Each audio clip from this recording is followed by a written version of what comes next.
किशन कनौजी और आप देखना शुरू कर चुके हैं MMPC 001 management functions and organisational processes का ये असाइनमेंट। जुलाई 2025 में अगर आपने एडमिशन लिया है तो आपके लिए असाइनमेंट होने वाला है, और अगर आप जनवरी 2026 में आपने एडमिशन लिया है तो ये असाइनमेंट आपके लिए होने वाला है। जुलाई 2025 वाले स्टूडेंट्स को 31 अक्टूबर या उससे पहले ये असाइनमेंट जमा कर देना है अपने रीजनल सेंटर और स्टडी सेंटर पर। Okay, right. जमा करने के लिए मैं एक दूसरी वीडियो बना दूंगा, उसमें आराम से डिस्कस करेंगे कि ये आरसी और स्टडी सेंटर्स क्या होते हैं, डिफरेंशिएशंस वगैरह सारी चीज़ें। आइए डिस्कस करते हैं from the very first question. हमसे पूछा गया है कि क्रिटिकली एग्जामिन करना है nature and scope of management को, और इसके बाद ये भी डिस्कस करना है कि different school of management thought ने जो मॉडर्न मैनेजमेंट थ्योरी है उसको डेवलप करने के लिए क्या क्या कंट्रीब्यूशन दिया है। और हाँ, हमें सिर्फ और सिर्फ इसको आंसर नहीं करना है, हमें रिलेवेंट एग्जांपल्स के साथ अपने आंसर को सपोर्ट भी करना है। तो अगर मैं आप लोगों से इन जनरल पूछूं व्हाट इज मैनेजमेंट, तो आप कहेंगे कि भाई मैनेजमेंट अपनी ऑर्गेनाइजेशन के रिसोर्सेज को इफेक्टिवली यूज करने का एक तरीका है। मान लेते हैं कि रमेश, है ना, रमेश एक कंपनी का मालिक है। आपको ही मान लेते हैं कि भाई आप हैं, यू। अब आपने जो इन्वेस्टमेंट लगाई है वो 1 लाख रुपए की लगाई है, और आप चाहते हैं कि आप 20% प्रॉफिट अर्न कर लें। अब आप इस 1 लाख रुपए की जो इन्वेस्टमेंट आपने लगाई होगी उसको इस तरीके से मैनेज करेंगे जिससे आपको 20% का प्रॉफिट आ जाए, है ना, राइट। अब इसी में आपको रॉ मटेरियल बाय करना है, इसी में आपको मेंटेनेंस फीस देनी है, इसी में आपको रेंट देना है, इसी में आपकी सैलरी है, सारी चीज़ें आपके पास इस इन्वेस्टमेंट के पास है। अब आपको जो एक्स्ट्रा प्रॉफिट 20% का कमाना है वो इसके ऊपर ऐड ऑन करके और आप अपनी स्किल्स का यूज़ करके इस जो आपका ऑब्जेक्टिव है उसको पूरा करेंगे। अब अगर थेरेटिकल पॉइंट ऑफ व्यू से बात करें तो बेसिकली आप करेंगे क्या, आप प्लान करेंगे रिसोर्सेज को, आप चीज़ों को ऑर्गेनाइज करेंगे, लोगों को स्टाफ करेंगे और उनको डायरेक्ट करेंगे किसको क्या कितना कैसे काम करना है। और अगर इनसे कहीं गड़बड़ हो गई तो आप कंट्रोल, एक फंक्शन होता है, उसको परफॉर्म करेंगे, right. Okay, now so management is in broadest sense a process of planning, organizing, staffing, directing and controlling the resources to achieve predetermined objectives, कि हमें कितना रिजल्ट इससे लाना है। Okay, right. अब इसके पास मल्टी डायमेंशनल नेचर होता है मैनेजमेंट के पास, कि भाई ये एक विज्ञान है, एक कला है, और हाँ अभी एक नौकरी भी हो गई है। It is a science an art and as well as a profession. Okay, अभी प्रोफेशन की बात तो नहीं करेंगे, साइंस एंड आर्ट की बात करेंगे, क्योंकि डुअल नेचर होता है मैनेजमेंट का। Okay, right. अगर ये एक विज्ञान है तो विज्ञान क्या होता है भाई, science. What is science? Management के पास अगर बात की जाए तो सिस्टमेटिक बॉडी ऑफ नॉलेज होती है। सिस्टमेटिक बॉडी ऑफ नॉलेज का मतलब है कि किसी एक प्रोसेस को करने के लिए जो भी स्टेप्स उठाए जाएंगे उस प्रोसेस को अगली बार करने के लिए सेम स्टेप्स ही लिए जाएंगे। फॉर एग्जाम्पल, अगर एक मोबाइल फोन है, उसको बनाने का कोई सेट तरीका है तो step 1, step 2, step 3, step 4, 5 steps में बनाया जाता है। अगर इन्हीं सेम स्टेप्स को सेम कंडीशन में रखा जाएगा तो सेम तरीके का रिजल्ट हर बार आएगा। यही होती है systematic body of knowledge, principles and, और जो इसके अंदर हम लोग कॉन्सेप्ट यूज कर रहे हैं, it comes out from tested experiment. अब फ्रेडरिक विंस्लो, F.W. टाइलर, जिन्होंने साइंटिफिक मैनेजमेंट का कॉन्सेप्ट हमें बताया, उन्होंने कहा कि टाइम एंड मोशन स्टडीज हमारी ये प्रूव करती है that productivity can be scientifically enhanced, कि अगर हम टाइम कम लगाएं, मोशन ज़्यादा करें, यानी कि काम ज़्यादा करें, तो हमारी प्रोडक्टिविटी बूस्ट हो जाएगी। तो ये एक साइंटिफिक मेथड है। However unlike natural sciences, management के पास यूनिवर्सल प्रेडिक्टेबिलिटी नहीं होती, क्योंकि हम लोग ना मान लेते हैं कि मैंने कोई मोबाइल फ़ोन मेरी फैक्ट्री में बना है, कोई आपकी फैक्ट्री में बना है। मेरी फैक्ट्री में बनने वाले मोबाइल फ़ोन का जो इन्वायरमेंट होगा वो अलग होगा, आपकी फैक्ट्री में बनने वाले मोबाइल फ़ोन का जो इन्वायरमेंट होगा वो अलग होगा। जो लोग हमारे पास जो वर्कर्स काम कर रहे होंगे वो अलग होंगे, आपके पास जो वर्कर्स काम कर रहे होंगे वो अलग होंगे। दोनों वर्कर्स के पास सिमिलर टाइप की सेट ऑफ स्किल्स ज़रूर हो सकती हैं, बट सेम टाइप नहीं हो सकता। इसलिए थोड़ा सा तो वेरिएबल जो रिजल्ट होगा वो आएगा ही। इसलिए आप लोग देखते हैं कि अलग अलग कंट्रीज में प्रोड्यूस हुए आइटम्स के पास क्वालिटी भी अलग अलग होती है। ये बात समझ में आ रही है? तो इसका मतलब कोई यूनिवर्सल प्रिडिक्टेबिलिटी नहीं है कि एक ही आइटम को बार बार प्रोड्यूस किया जाए तो सेम रिजल्ट आएगा, कहीं पर भी कैसे भी कर लो। लेकिन साइंस के साथ ऐसा होता है। अगर मैंने बोला कि भाई ग्रेविटेशनल पुल जो है वो, उसका एक डिफाइंड नंबर होता है, मान लेते हैं जी की value 10, 9.8, whatever we consider, newton metre per second. अब ये तो हमेशा कांस्टेंट रहेगी, अर्थ पे कहीं पे भी चले जाओ, राइट है ना, ये तो चेंज होगा नहीं। तो ये एक इन एग्जैक्ट साइंस है। मैनेजमेंट क्या है? इन एग्जैक्ट साइंस है। इसीलिए हम इसे प्योरली साइंस नहीं कह सकते। नाउ सम स्कॉलर्स और जो इकोनॉमिस्ट है वो कहते हैं कि it is an art.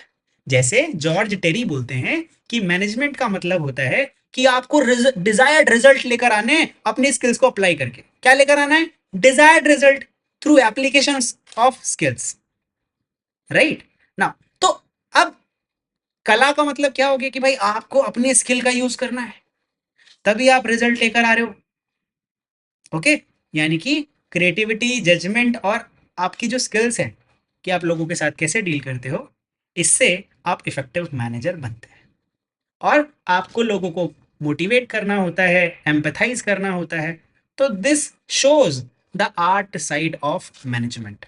Yes, now हम लोग सेफली कह सकते हैं it is the mixture of both science as well as art. लेकिन अब एक हमारे पास ऑल इंडिया मैनेजमेंट एसोसिएशन है, उनकी गाइडलाइंस है, एथिकल गाइडलाइंस। वो ये बताती हैं कि पिछले कई समय के अंदर जितने भी बिजनेस स्कूल्स हैं, जितने भी एमबीएज हैं, ओके, उनके कोड ऑफ कंडक्ट के बिहाफ पे management is also emerging as a profession. Okay, जैसे लॉ और मेडिसिन में आपके पास एक कंट्रोलिंग बॉडी होती है ना, प्रोफेशनल बॉडी होती है रेगुलेशन के लिए, लाइसेंसिंग के लिए। वैसा अभी मैनेजमेंट में तो नहीं है, लेकिन आने वाले समय में शायद हो जाए। तो ये एक एमर्जिंग प्रोफेशन भी है। Apart from the profession we can say the management have dual nature, science and art along with the professionalization। अब ये जो मैनेजमेंट है ना, ये हाइब्रिड कैरेक्टर शो करता है। तो हमने ये तो बता दिया कि भाई ये नेचर क्या है मैनेजमेंट का। आइए अब बात कर लेते हैं स्कोप क्या है मैनेजमेंट का। देखिए, जब आप ऑर्गेनाइजेशन के अंदर, आप अपनी कंपनी के अंदर जब जॉब कर रहे हैं, या आप अपने जिस जिस कंपनी को आपने शुरू किया अभी उसे ऑपरेट कर रहे हैं, तो आप उस पर्टिकुलर ऑर्गेनाइजेशन में डिजायर्ड रिजल्ट लाने के लिए, क्या लाने के लिए? डिजायर्ड रिजल्ट, ठीक है, ओके।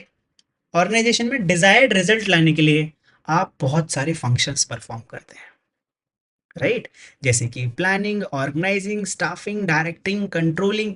और गुलिक्स तो ये बोलते हैं कि भैया पॉज डिकॉर्ड नाम का फ्रेमवर्क है, वो लोग यूज करते हैं, जैसे कि coordination, reporting and budgeting. Okay, अब ये पीओएसडी तो आ गया आपके पास, पीओएसडीसी, राइट? पीओएसडीसी का मतलब क्या है कि भाई planning organising staffing directing and controlling. लेकिन अगर आप कोऑर्डिनेशन कर रहे हो, रिपोर्ट कर रहे हो और बजटिंग कर रहे हो, तो ये एक फंक्शनल स्कोप है मैनेजमेंट का। यानी कि आपके ऑर्गेनाइजेशन में जितने भी फंक्शंस परफॉर्म हो रहे हैं ना, वो मैनेजमेंट की वजह से हो रहे हैं। दूसरा सेक्टोरल स्कोप है, अलग अलग सेक्टर के अंदर आप मैनेजमेंट करते हैं। मैनेजमेंट ऐसा नहीं कि सिर्फ और सिर्फ एमएनसीज में ही हो रहा है, या जो है प्रोफेशनल बॉडीज ही मैनेज कर रही हैं, राइट? या फिर गवर्नमेंट बॉडीज के अंदर ही मैनेजमेंट है। नहीं, मैनेजमेंट यूनिवर्सल है। मेरे शरीर के अंदर जो रक्त का प्रवाह है, जो ब्लड फ्लो है, अगर उसका मैनेजमेंट हल्का सा खराब हो जाए तो अभी कुछ ना कुछ अनहोनी हो सकती है।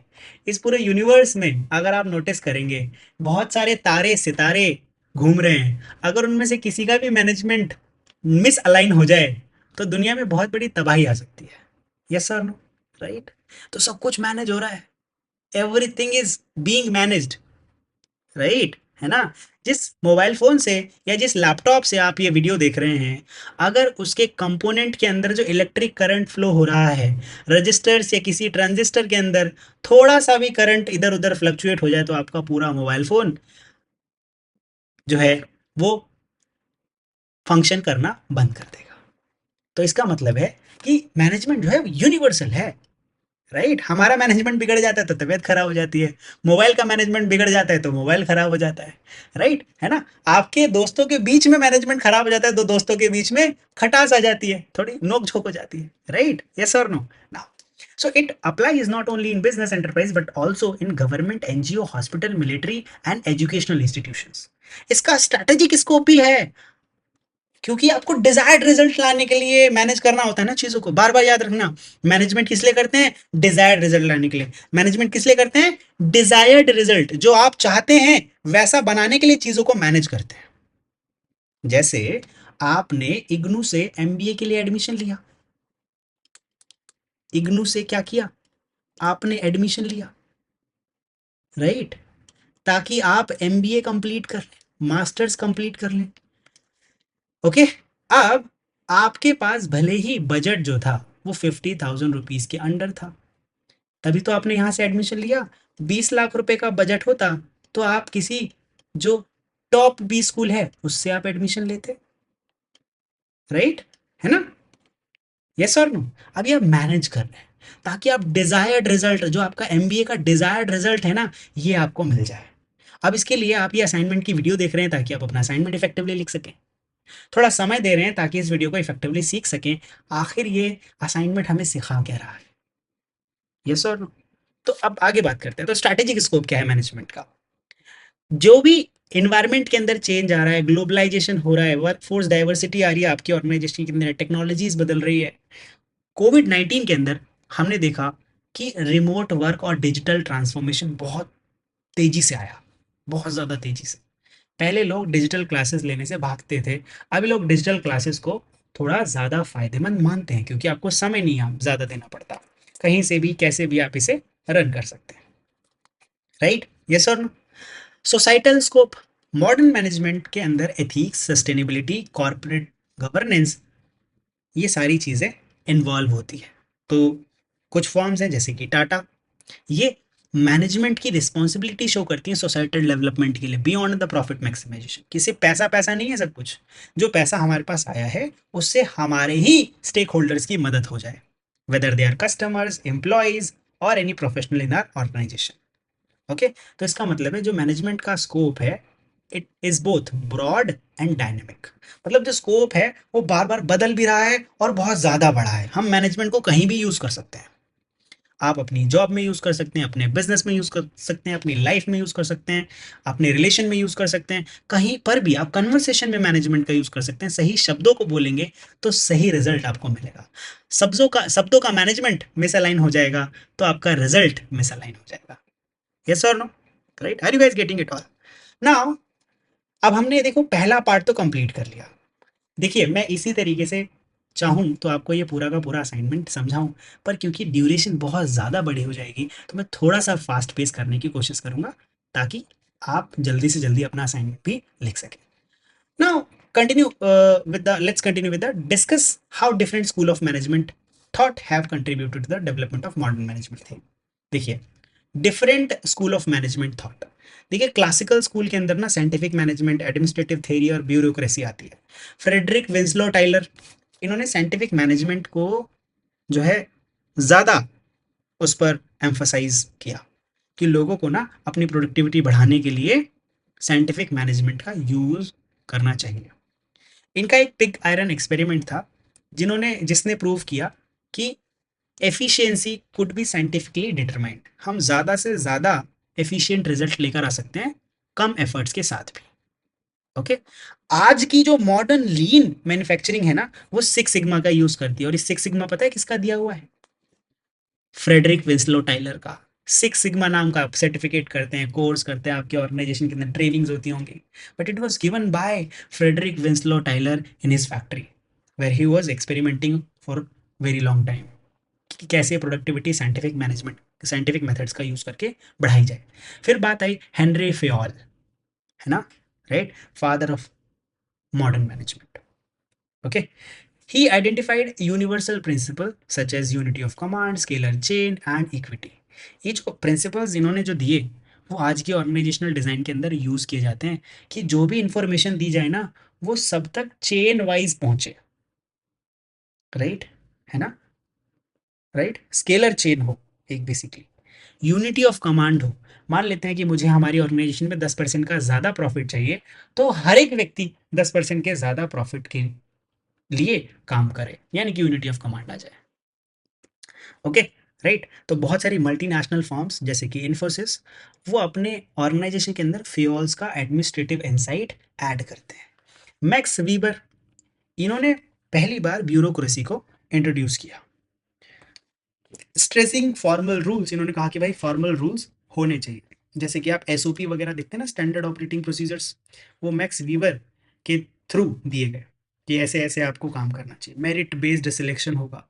गवर्नमेंट इंस्टीट्यूशन मैक्स वीवर की ब्यूरोक्रेसी वाली थ्योरी से बहुत ज़्यादा प्रभावित है, क्योंकि इसके अंदर फॉर्मल चेन है, राइट, फॉर्मल जो है कंट्रोल है।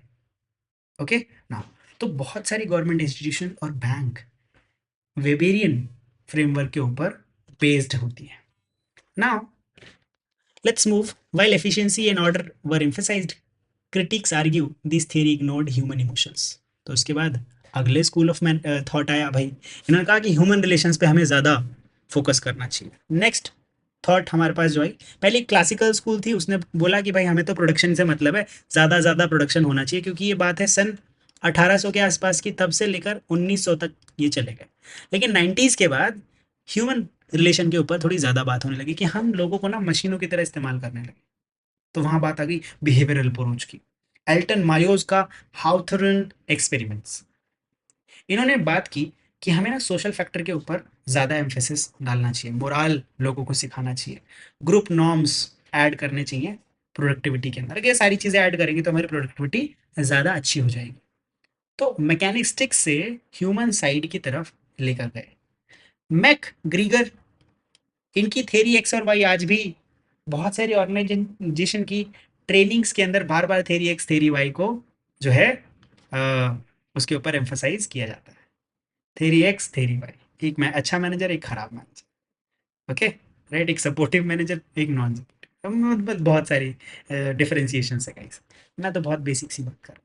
Now it emphasizes managerial assumptions about employees. Many contemporary firms like Google theory Y को ज़्यादा एम्ब्रेस करती है कि पार्टिसिपेटिव एनवायरनमेंट क्रिएट करता है, जबकि जो एक्स थेरी एक्स है ना, वो ऑटोक्रेटिक मैनेजमेंट के ऊपर रिलाई करती है कि भाई मैनेजर ने जो कह दिया वैसा ही होगा। वो थेरी एक्स वाला मैनेजर है। जो थेरी वाई वाला मैनेजर है वो सबकी बात सुनेगा और पार्टिसिपेटिव एनवायरनमेंट क्रिएट करेगा कि सब लोगों के डिसीजन को जो है कम्युलेट करके बेस्ट रिजल्ट निकालने की कोशिश करेंगे। इसके बाद नेक्स्ट जो हमारे पास स्कूल थॉट आया वो आया सिस्टम अप्रोच का, 20s के आसपास, राइट। सिस्टम अप्रोच के अंदर ऑर्गेनाइजेशन को एक ओपन सिस्टम की तरह देखा गया, right. Views organization as an open system interacting with environments, एक एनवायरमेंट दूसरे एनवायरमेंट के साथ जो है कम्युनिकेट करता है, जैसे कि मार्केटिंग, फाइनेंस, एचआर। आप नोटिस करेंगे कि मार्केटिंग अपने आप में एक अलग इन्वायरमेंट के अंदर, वहाँ पे सारी बातें marketing, product promotion, picture, tagline वगैरह इसके बारे में डिस्कस हो रहा है बार बार। लेकिन फाइनेंस वालों हमेशा डिस्कस कर रहे हैं पैसे के बारे में कि अगर इतना कलर ये लोग यूज़ नहीं करते तो पैसा थोड़ा ज़्यादा बचता, वो फॉन्ट थोड़ा छोटा रखते तो पैसा थोड़ा ज़्यादा बचता। ऐसे बहुत सारे जो फाइनेंशियल एस्पेक्ट्स हैं उनके ऊपर फाइनेंस वाले जो सब आपकी ऑर्गेनाइजेशन के अंदर सिस्टम है, सब सिस्टम, वो इसके अंदर आता है। फिर ह्यूमन रिसोर्स वाले कि यार हमें तो और लोगों को ऐड करना चाहिए हमारी ऑर्गेनाइजेशन के अंदर। तो आप देखिए आपकी ही ऑर्गेनाइजेशन के अंदर बहुत सारे सब सिस्टम हैं जो आपस में अपनी भाषा के अंदर, ह्यूमन रिसोर्स वाले जो है आप लोगों को एज अ रिसोर्स देखते हैं कि ये व्यक्ति इतना कमा कर देता है, इसकी सैलरी इतनी है। फाइनेंस वाले देखते हैं कि ओवरऑल ह्यूमन रिसोर्स कितना खर्च कर रहा है, मार्केटिंग कितनी खर्च कर रही है, और सेल्स वाले कितना पैसा ला रहे हैं। फाइनेंस वालों के लिए सबसे अच्छी टीम जो है सेल्स वाली है, सेल्स वालों के लिए सबसे अच्छी टीम जो है मार्केटिंग वाली, राइट। ये बात समझ गए आप लोग। तो ये जो सिस्टम अप्रोच है ये बताता है कि एक इन्वायरमेंट दूसरे इन्वायरमेंट के साथ कम्युनिकेट करता है within the organization, right.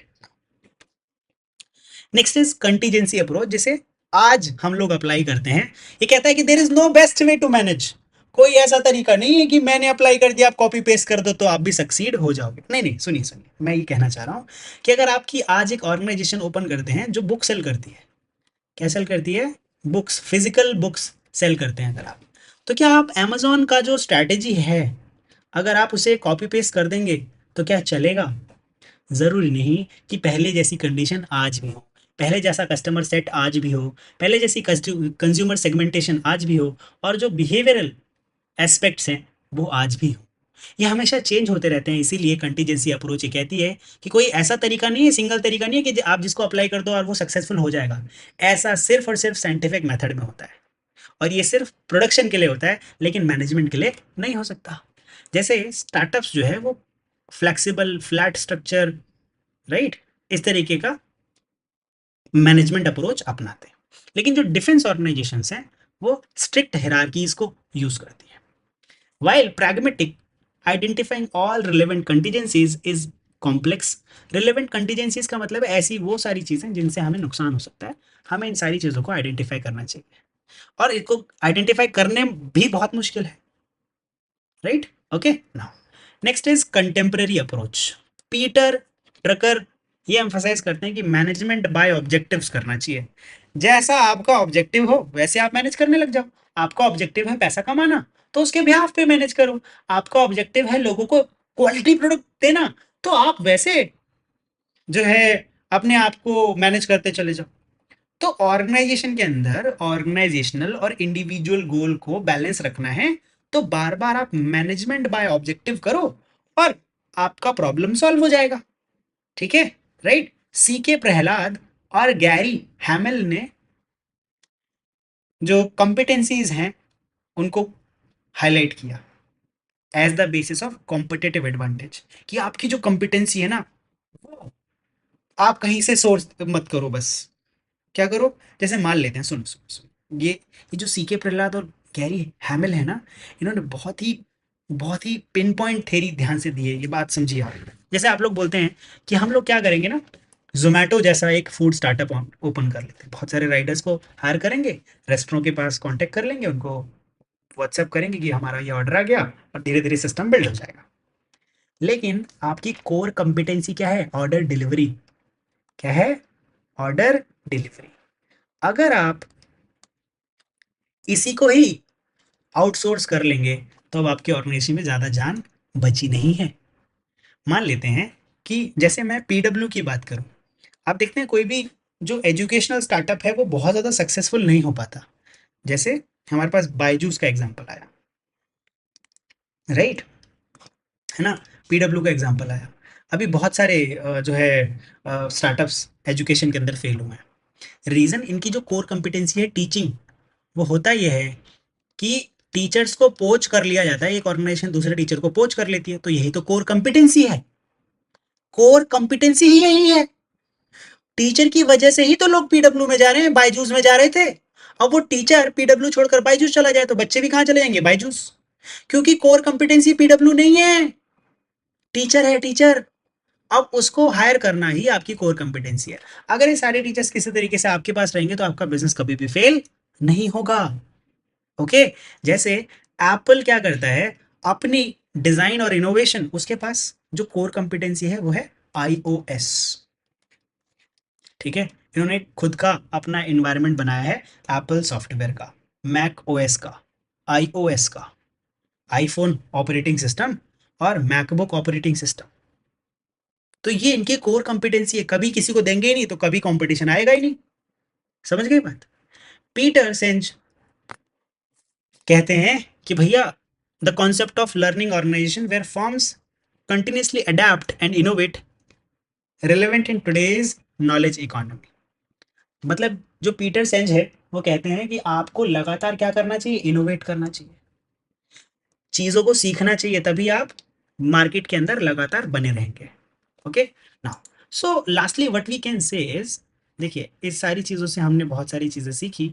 अब कलेक्टिवली हम क्या कह सकते हैं कि बहुत सारा जो मैनेजमेंट है वो मॉडर्न मैनेजमेंट में कन्वर्ट हो गया। Modern management is not dominated by a single theory, but बहुत सारे जो फ्रेमवर्क है उन सबको जोड़कर बनाया गया मैनेजमेंट है, right? Classical theory, people centricity, from human relationship, holistic vision from systematic approach, flexibility from contingency theory, collectively shape present day practices. For instance, Reliance Industries, अभी हम examples की बात कर रहे हैं हमारे answers को support करने के लिए. Reliance Industries in India combines FIOL's principle of organization. Mayo's focus in HR and systems integration in geo platforms and contingency adaptation in diverse sector जैसे retail, telecom and energy. तो जियो Reliance industries इस तरीके से अलग अलग जो मैनेजमेंट फ्रेमवर्क्स हैं उनको अलग अलग फंक्शंस और सब फंक्शंस के लिए यूज करते हैं. This was about the question number 1. Now let's move to the question number 2 of July 2025 question paper. Explain the planning process in an organization. Highlight the importance of strategic planning and role of environmental scanning in organizational success. Use a recent business case to illustrate your points. देखिए planning क्या है ना, एक पुरानी कहावत है planning की. If you fail to plan, now plan to fail. If you fail to plan, now plan to fail.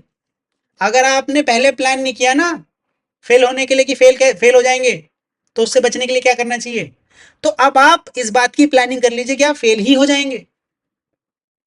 Okay, right. Now so planning is the cornerstone of management. अब मैनेजमेंट का पहला फंक्शन ही planning है कि आपको क्या करना है, उसके लिए पहले ही प्लान करना पड़ेगा. What is planning? Pre determining the future course of action, कि भविष्य में आप क्या करने वाले हैं उसका एक पहले से ही आपको क्या करना है, पहले से डिसाइड करना है. Deciding in advance what to do, how to do, when to do and who is to do. कौन करेगा. ऑर्गेनाइजेशन के अंदर जो प्लानिंग है वो प्रेजेंट और फ्यूचर के बीच में एक ब्रिज का काम करता है कि आज आपकी कौन सी स्थिति है, भविष्य में कहाँ जाना चाहते हैं. आज आप 1 लाख रुपए की सेल करते हैं हर महीने, आप भविष्य में 10 लाख रुपए की सेल करना चाहते हैं, तो किन किन चीज़ों को आपको प्लान करना पड़ेगा. कितने नए रिसोर्सेज की जरूरत पड़ेगी, कितना ह्यूमन रिसोर्स की जरूरत पड़ेगी, कौन कितने नए ऑफिसेज की जरूरत पड़ेगी, नए आइटम्स को सोर्स करना पड़ेगा, डिजाइन करना पड़ेगा या प्लान कर बाय करना पड़ेगा, क्या करना पड़ेगा, वो सब कुछ आप क्या करेंगे, प्लान करेंगे. और जो प्लानिंग है वही डिसीजन मेकिंग में गाइड करता है कि स्टेप 1 में हमने ये प्लान किया था तो पहले ये करते हैं, डिसीजन ही वही होगा ना, राइट. तो जैसे जैसे ग्लोबलाइजेशन, टेक्नोलॉजिकल डिसरप्शन और मार्केट वॉलेटाइलेशन हो रहा है, प्लानिंग का पूरा पूरा गोल है कि स्ट्रैटेजिक प्लानिंग की जाए, right, with environmental scanning. Okay, तो अगर आपको ऑर्गेनाइजेशनल सक्सेस चाहिए तो आपको एनवायरमेंटल स्कैनिंग के साथ प्लानिंग करनी पड़ेगी कि आपके आसपास क्या चल रहा है और आपको क्या रिजल्ट चाहिए. Okay, right. Are you guys getting it all? Now let's move to the planning process in an organization. Planning एक कंटिन्यूअस प्रोसेस है. ये नहीं कि आज आपने किया और यही प्लानिंग जीवन भर चलती रहेगी, नहीं. कल को और कोई कंटीजेंसी आ जाएगी, मतलब कोई प्रॉब्लम, है ना. पहले किसी ने सोचा था कि अचानक से कोविड आ जाएगा, नहीं सोचा किसी ने. पहले किसी ने सोचा था कि अचानक से एआई आ जाएगा और इतनी जल्दी जॉब से खा जाएगा, नहीं सोचा था. तो लोगों ने जब प्लान करना शुरू किया होगा तो ये चीजें तो कभी सोची ही नहीं होंगी. यानी कि लोगों को अपने प्लान बदलने पड़े होंगे अगर उनको सक्सेस लगातार चाहिए होगी तो.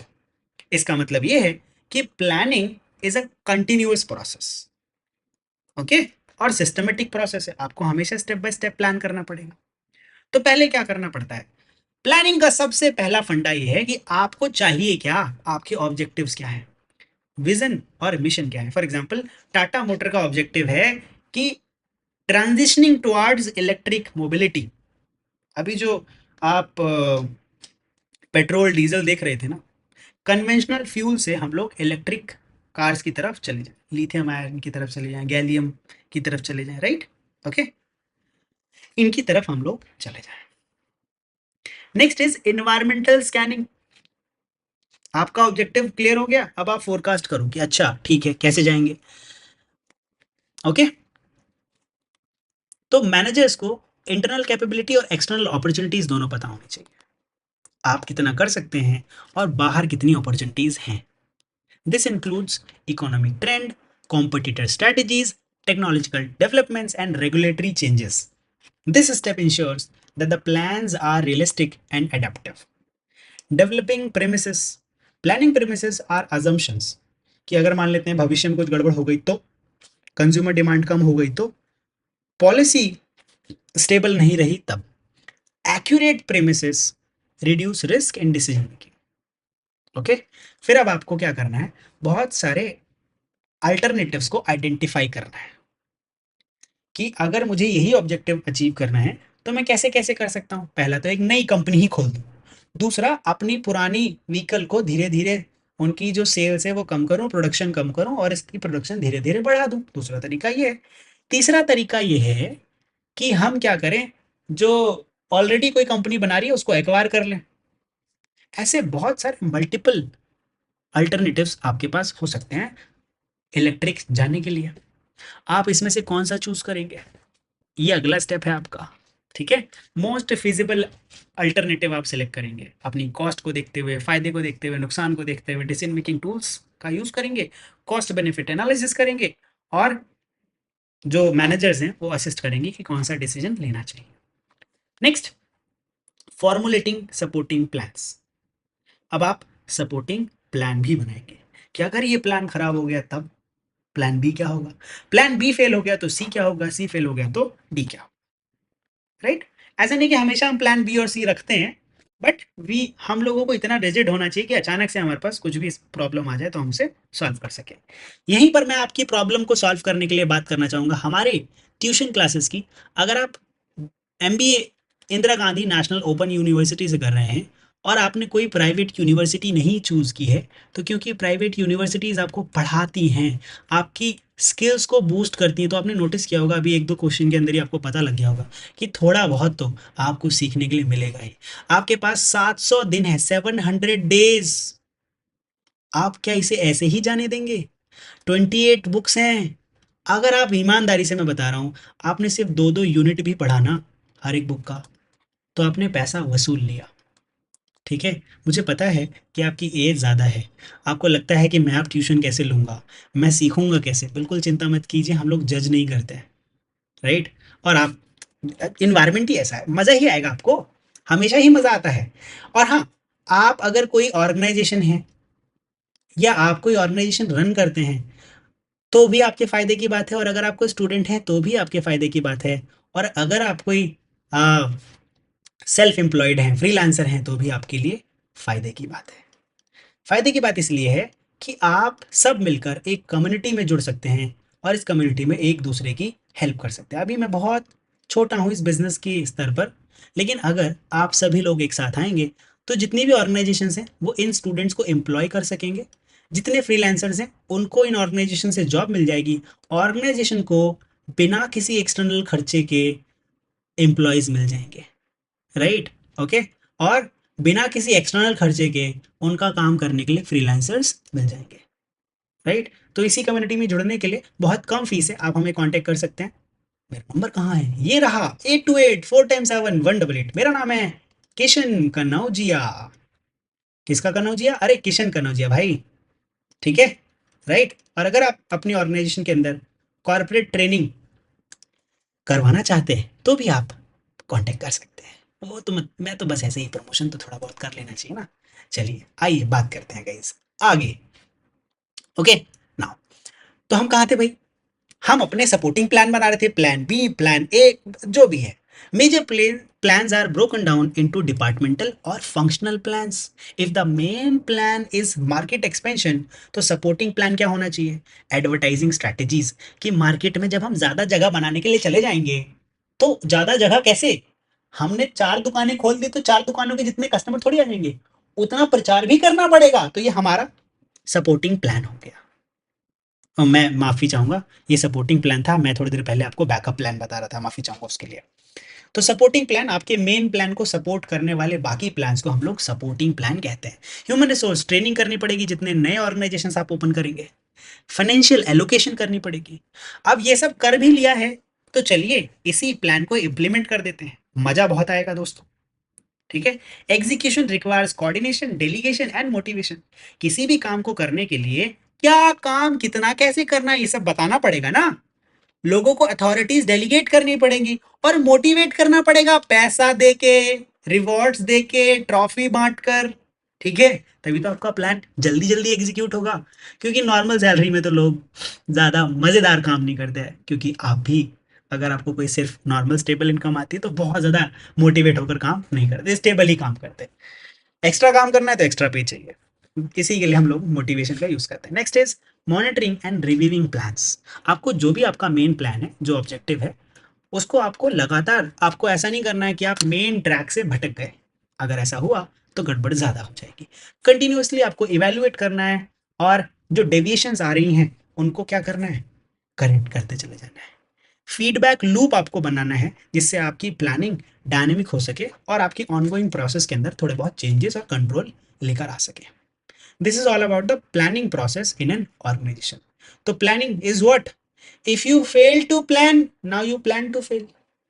तो हमने ये बात कर लिया कि भाई प्लानिंग प्रोसेस क्या होता है ऑर्गेनाइजेशन के अंदर।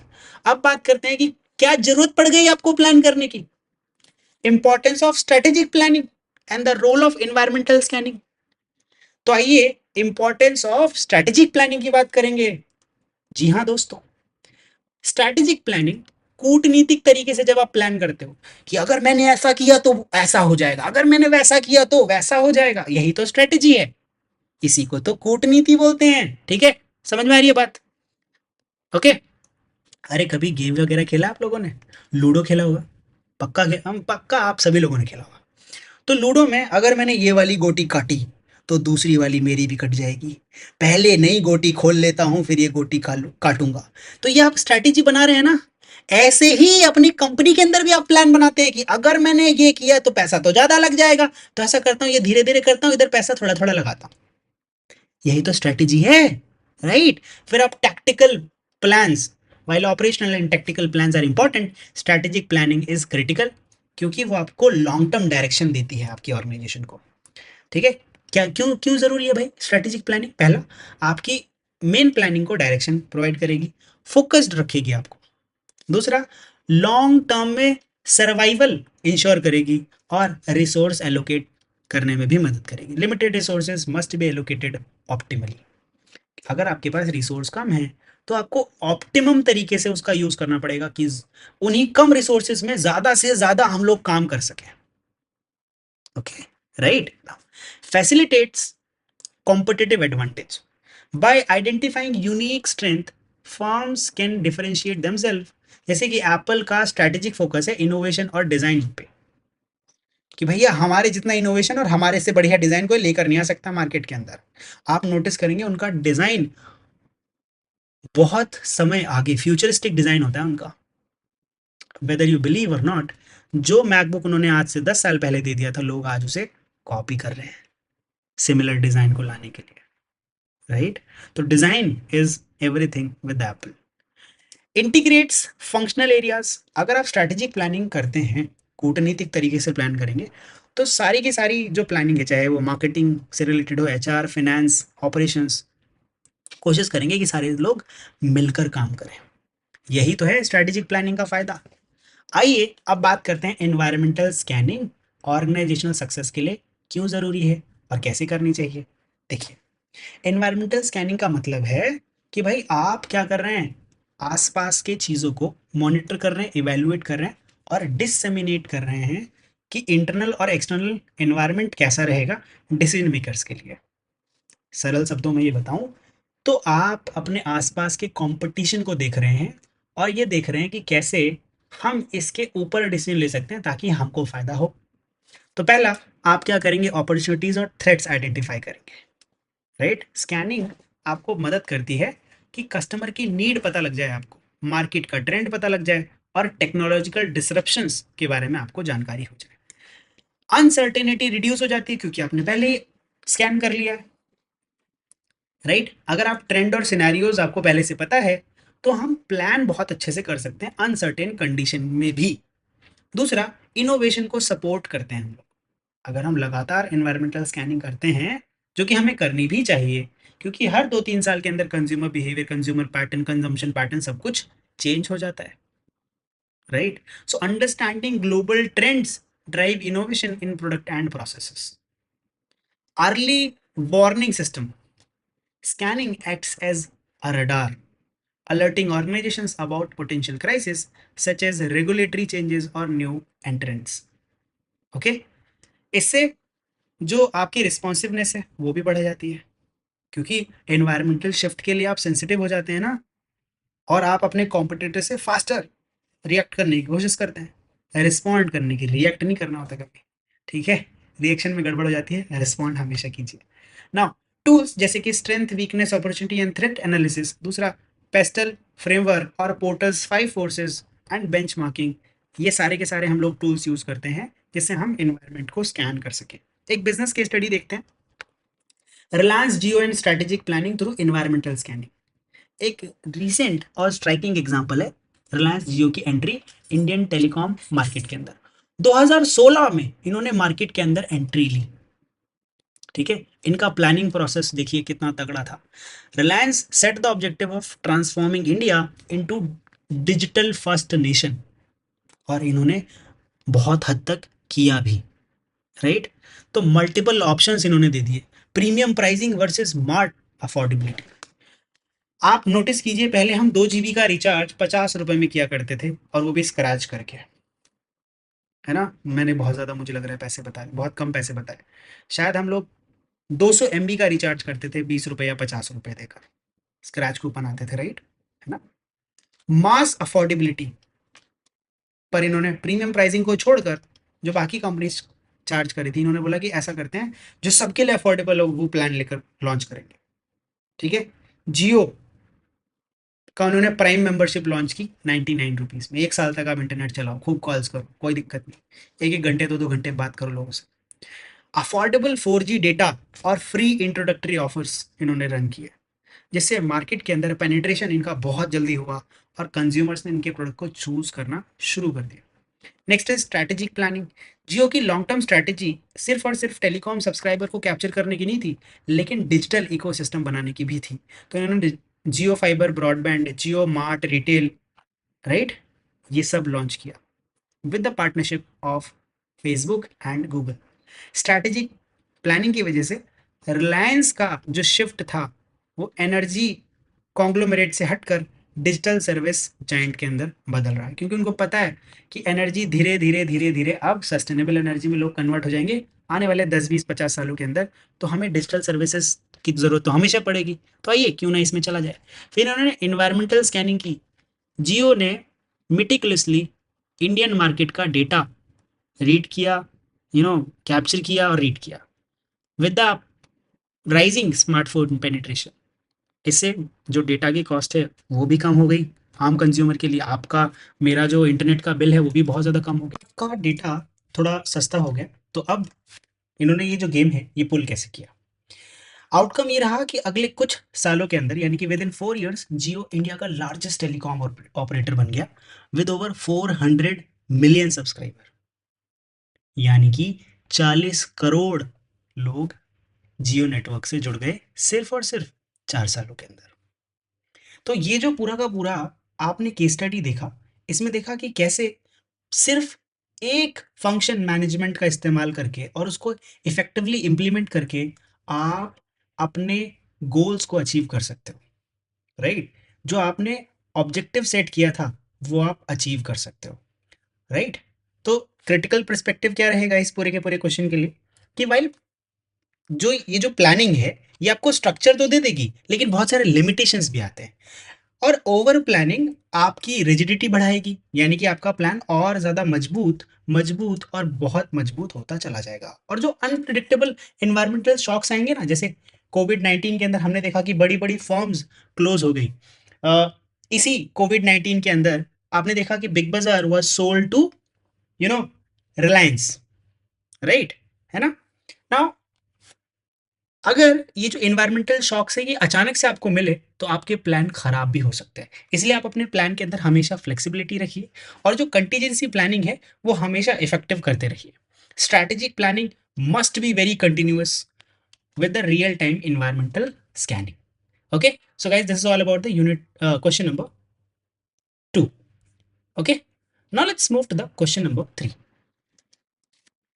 I'm वेरी वेरी सॉरी कि ये जो लेक्चर है वो बहुत ज़्यादा बड़ा होता चला जा रहा है, लेकिन आप नोटिस करेंगे तो मैं आपको एकदम लेमन की तरह समझा रहा हूँ कि भाई एक आम आदमी भी इस पूरे के पूरे असाइनमेंट के आंसर्स को इफेक्टिवली समझ ले। मुझे पता है कि आप लोगों के पास मैनेजमेंट का इफेक्टिव बैकग्राउंड नॉलेज है। मैं आप लोगों को सिर्फ और सिर्फ इस बुक के रिगार्डिंग एक सरल भाषा में जो अनुवाद है इसका आप वो समझ सकते हैं, मैं आपके लिए वो कर रहा हूँ। राइट, तो अगर आपको अभी तक ये लेक्चर इफेक्टिवली समझ में आ रहा है या असाइनमेंट्स लिखने के साथ साथ आपको सीखने को भी मिल रहा है, तो प्लीज़ इस वीडियो को लाइक ज़रूर कर दीजिएगा, मुझे बहुत ज़्यादा खुशी होगी। सब्सक्राइब वो मैं आपके ऊपर छोड़ देता हूँ, लेकिन मेरी रिक्वेस्ट रहेगी आप लोगों से कि प्लीज़ इस वीडियो को लाइक ज़रूर करें। और अगर आप कुछ भी पूछना है आपको, not from this assignment but for anything, my comment box is always open. आप अपना कमेंट दे सकते हैं, मैं कोशिश करूंगा कि उस पर रिप्लाई जितनी जल्दी हो सके मैं कर दूं। आइए बात करेंगे क्वेश्चन नंबर 3 के बारे में। Okay, right. क्वेश्चन नंबर 3 में हमसे पूछा गया कि coordination is the essence of management. ये कमेंट है और हमसे पूछा गया है कि आप इस स्टेटमेंट से अग्री करते हैं कि भाई अगर आपको अपनी ऑर्गेनाइजेशन के अंदर इफेक्टिव मैनेजमेंट करना है तो coordination which is a function of management उसको बहुत अहमियत देनी पड़ेगी। यानी कि मैनेजमेंट के लिए बहुत ज़्यादा ज़रूरी क्या है, कोऑर्डिनेशन। आप या अग्री करते हैं या डिसअग्री करते हैं, जो भी आपका आंसर है उसको आप जस्टिफाई कीजिए with the role of coordination across the different functions of management. Right, देखिए management basically it is not a single function but it is a set of functions. Okay, आप अगर किसी ऑर्गेनाइजेशन के अंदर कोई डिजायर्ड रिजल्ट चाहते हैं तो आपको बहुत सारे फंक्शंस परफॉर्म करने पड़ेंगे, जैसे कि planning, organising, staffing, directing and controlling. Okay, right. while these functions are distinct, they are not independent। ऐसा नहीं है कि आप सिर्फ स्टाफिंग कर लेंगे बिना प्लानिंग के। ओके, यानी कि ये सब क्या है, इंटरडिपेंडेंट हैं। अगर मैं डायरेक्टिंग करना चाहूं तो किसकी करूंगा, किसको डायरेक्ट करूंगा कि आप ये काम करो, किसको मैं डेलीगेशन दूंगा अथॉरिटीज की कि आपके पास ये अथॉरिटीज हैं। राइट, बिना प्लानिंग, ऑर्गेनाइजिंग, स्टाफिंग के मैं डायरेक्ट लोगों को कर ही नहीं सकता। और अगर जब तक मेरे पूरे प्लान में कहीं कोई गड़बड़ नहीं होगी, एग्जीक्यूशन में कोई गड़बड़ नहीं होगी, तो मैं कंट्रोल कैसे करूंगा उस फंक्शन को। बात समझ में आ रही है, राइट। सो मैरी पार्कर फॉलेट ये कहते हैं कि मैनेजमेंट का मतलब होता है the art of getting things done through people. लोगों से अगर आप अपना काम करवा रहे हैं, इसी को बोलते हैं मैनेजमेंट। अगर आप ध्यान से देखेंगे कि इसके अंदर आपको बहुत सारे जो एफर्ट्स हैं उनको इंटीग्रेट करना पड़ेगा, whether it is planning, organising, staffing, directing और कंट्रोलिंग। ये सारे के सारे फंक्शंस को इफेक्टिवली अगर आप कोऑर्डिनेट करेंगे एक दूसरे के साथ, तभी आप ओवरऑल मैनेजमेंट कर पाएंगे। नोड्स एंड ओडनएल भी इसी बात को एम्फसाइज करते हैं कि coordination is the essence of management. यानी कि जो समन्वय है दो अलग अलग फंक्शंस के बीच में वो बना रहना चाहिए। ये बात समझ में आ रही, समन्वय क्या होता है, अरे कोऑर्डिनेशन, कोऑर्डिनेशन गाइस, है ना। बिना कोऑर्डिनेशन के रिसोर्सेज आपके खराब हो जाएंगे। आपने जो प्लान किया है, अगर उसके बिहाफ पे रिसोर्सेज को ऑर्गेनाइज और लोगों को स्टाफ ना किया जाए, तो क्या हम अपना डिजायर्ड रिजल्ट अचीव कर पाएंगे, नहीं कर पाएंगे। ओके, बहुत सारे कॉन्फ्लिक्ट आएंगे, राइट। और जो हमारे ऑब्जेक्टिव्स हैं वो अनफुलफिल्ड रह जाएंगे, हम कभी उन्हें अचीव नहीं कर पाएंगे। तो कोऑर्डिनेशन का क्या मतलब है, कोऑर्डिनेशन का मतलब है कि जो इंडिविजुअल और ग्रुप ऑफ एफर्ट्स लगा रहे हैं ना ऑर्गेनाइजेशन के कॉमन गोल को अचीव करने के लिए, उसको आपको अलाइन करना है। So coordination refers to the process of aligning individual and group efforts towards the common goal of organization. मान लेते हैं मैं काम कर रहा हूं कि मुझे अपनी सैलरी बूस्ट करनी है। हर कोई इसीलिए काम करता है कि भाई मेरी सैलरी बढ़ जाए, मुझे थोड़ी लेना देना है ऑर्गेनाइजेशन से। बट सैलरी भी तभी बढ़े जब ऑर्गेनाइजेशन की क्या हो, ग्रोथ। ये बात तो हम सबको पता है कि बिना ऑर्गेनाइजेशन की ग्रोथ के आपकी सैलरी तो बढ़ने से रही। ये बात समझ में आ रही है। अगर मैं अपनी सैलरी बढ़ाना चाहता हूं तो मुझे अपनी परफॉर्मेंस बूस्ट करनी पड़ेगी। क्लियर है, तभी मेरी पर्सनल ग्रोथ होगी और ये पर्सनल ग्रोथ ऑर्गेनाइजेशन के ग्रोथ के साथ मुझे अलाइन करनी पड़ेगी। इसी को बोलते हैं कोऑर्डिनेशन। ये तो मेरा इंडिविजुअल एफर्ट हो गया। अगर ग्रुप एफर्ट भी है, मेरे टीम लीडर हैं, मेरे सुपरवाइजर हैं, वो सारे के सारे लोग सेम ही काम करने में लगे रहते हैं कि हम लोग ज़्यादा से ज़्यादा फंक्शंस परफॉर्म करें। Are you guys getting it all? Right now, तो आइए बात करते हैं कि दूसरे जो मैनेजमेंट फंक्शंस हैं, coordination is not a separate function, पर सभी के सभी फंक्शंस को एक साथ जोड़ने वाला एक फोर्स है। It is both a process and outcome. Okay, अब हम ऐसा क्यों कहते हैं कि भाई मैनेजमेंट के लिए बहुत like coordination is called the essence of management, right? Okay, क्योंकि ये जितने भी डाइवर्स फंक्शंस हैं जो एक दूसरे के साथ बिल्कुल भी ऐसे प्लानिंग और organizing two different functions are there, ये दोनों डाइवर्स फंक्शंस को एक साथ कोऑर्डिनेट कराने में मदद करता है, अलाइन करने में मदद करता है। कि मतलब जो प्लान किया है ना, उसी के बिहाफ पे रिसोर्सेज को ऑर्गेनाइज करो और वैसे ही लोगों को स्टाफ करो, और जिन लोगों को स्टाफ किया है उनको डायरेक्ट भी करो कि क्या क्या काम करना है, रिसोर्सेज को कैसे कंट्रोल करना है, फंक्शंस को कैसे कंट्रोल करना है, right? So this requires the coordination to operate very effectively.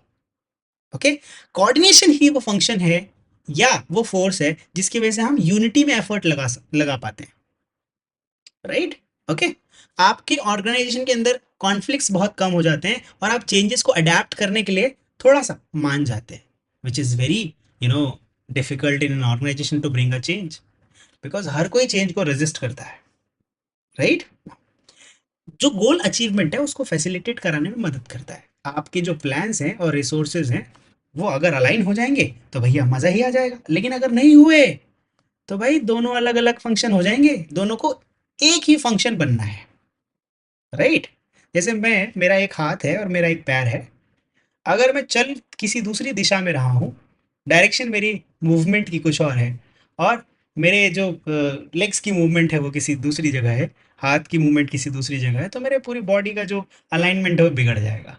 लेकिन अगर मुझे, मैं सही डायरेक्शन में देख रहा हूँ, मेरे सही उसी डायरेक्शन में पैर भी है, उसी डायरेक्शन में हाथ भी है, और मैं वैसे ही मूव कर रहा हूँ, तो इफेक्टिवली मैं मूव कर पाऊंगा, राइट? सिंपल है। तो किसी भी गोल को अचीव करने के लिए पूरे के पूरे मैनेजमेंट को एक सिंगल ऑर्गेनिज्म की तरह फंक्शन करना पड़ता है। Okay, right? So it is like thread in garland that holds different flowers, जिसका मतलब है फंक्शंस। एक जैसे बुके के लिए हम लोग एक धागा यूज करते हैं ना, बहुत सारे फ्लावर्स को जोड़कर रखता है, वो भी अलग अलग टाइप के। Now let's move to the role of coordination across different functions of management. ये भी पूछा गया भाई हमसे, है ना? Right, role of coordination across different functions, ये भी बताओ। पहले हमने ये तो बता दिया कि why coordination is essence of management, हम तो अग्री करते हैं इस बात से, जस्टिफाई भी कर दिया। अब हमें बताना है कि कोऑर्डिनेशन का जो रोल है वो डिफरेंट डिफरेंट फंक्शंस के अंदर क्या क्या है। आइए देखते हैं। भाई देखिए, कोऑर्डिनेशन जो है वो प्लानिंग में बड़ी मदद करता है। Planning sets objective and charts future action. यही प्लानिंग क्या है? फ्यूचर कोर्स ऑफ एक्शन में क्या एग्जीक्यूट होने वाला है, भविष्य में हम क्या करने वाले हैं, उसको पहले से ही प्रीडिटरमाइन कर रहे हैं ना। फॉर इंस्टेंस, अगर एक मार्केटिंग डिपार्टमेंट चाहता है कि हम नेशन वाइड कैंपेन करें, प्रोडक्शन डिपार्टमेंट को कोऑर्डिनेट करना पड़ेगा कि अगर भैया नेशन वाइड कैंपेन किया तो हमें उतने माल की रिक्वायरमेंट होगी बाद में बेचने के लिए, सब लोग मांग रहे होंगे भाई प्रोडक्ट कहाँ है, प्रोडक्ट कहाँ है, तो प्रोडक्शन को उतनी प्रोडक्शन बढ़ानी पड़ेगी, सप्लाई चेन वालों को एफिशिएंट होना पड़ेगा, फिनेंशियल फिनेंसेस जो लोग देखते हैं, फाइनेंस डिपार्टमेंट, उनको वो सारे फिनेंसेस अलॉट करने होंगे और मैनेज करना होगा, right?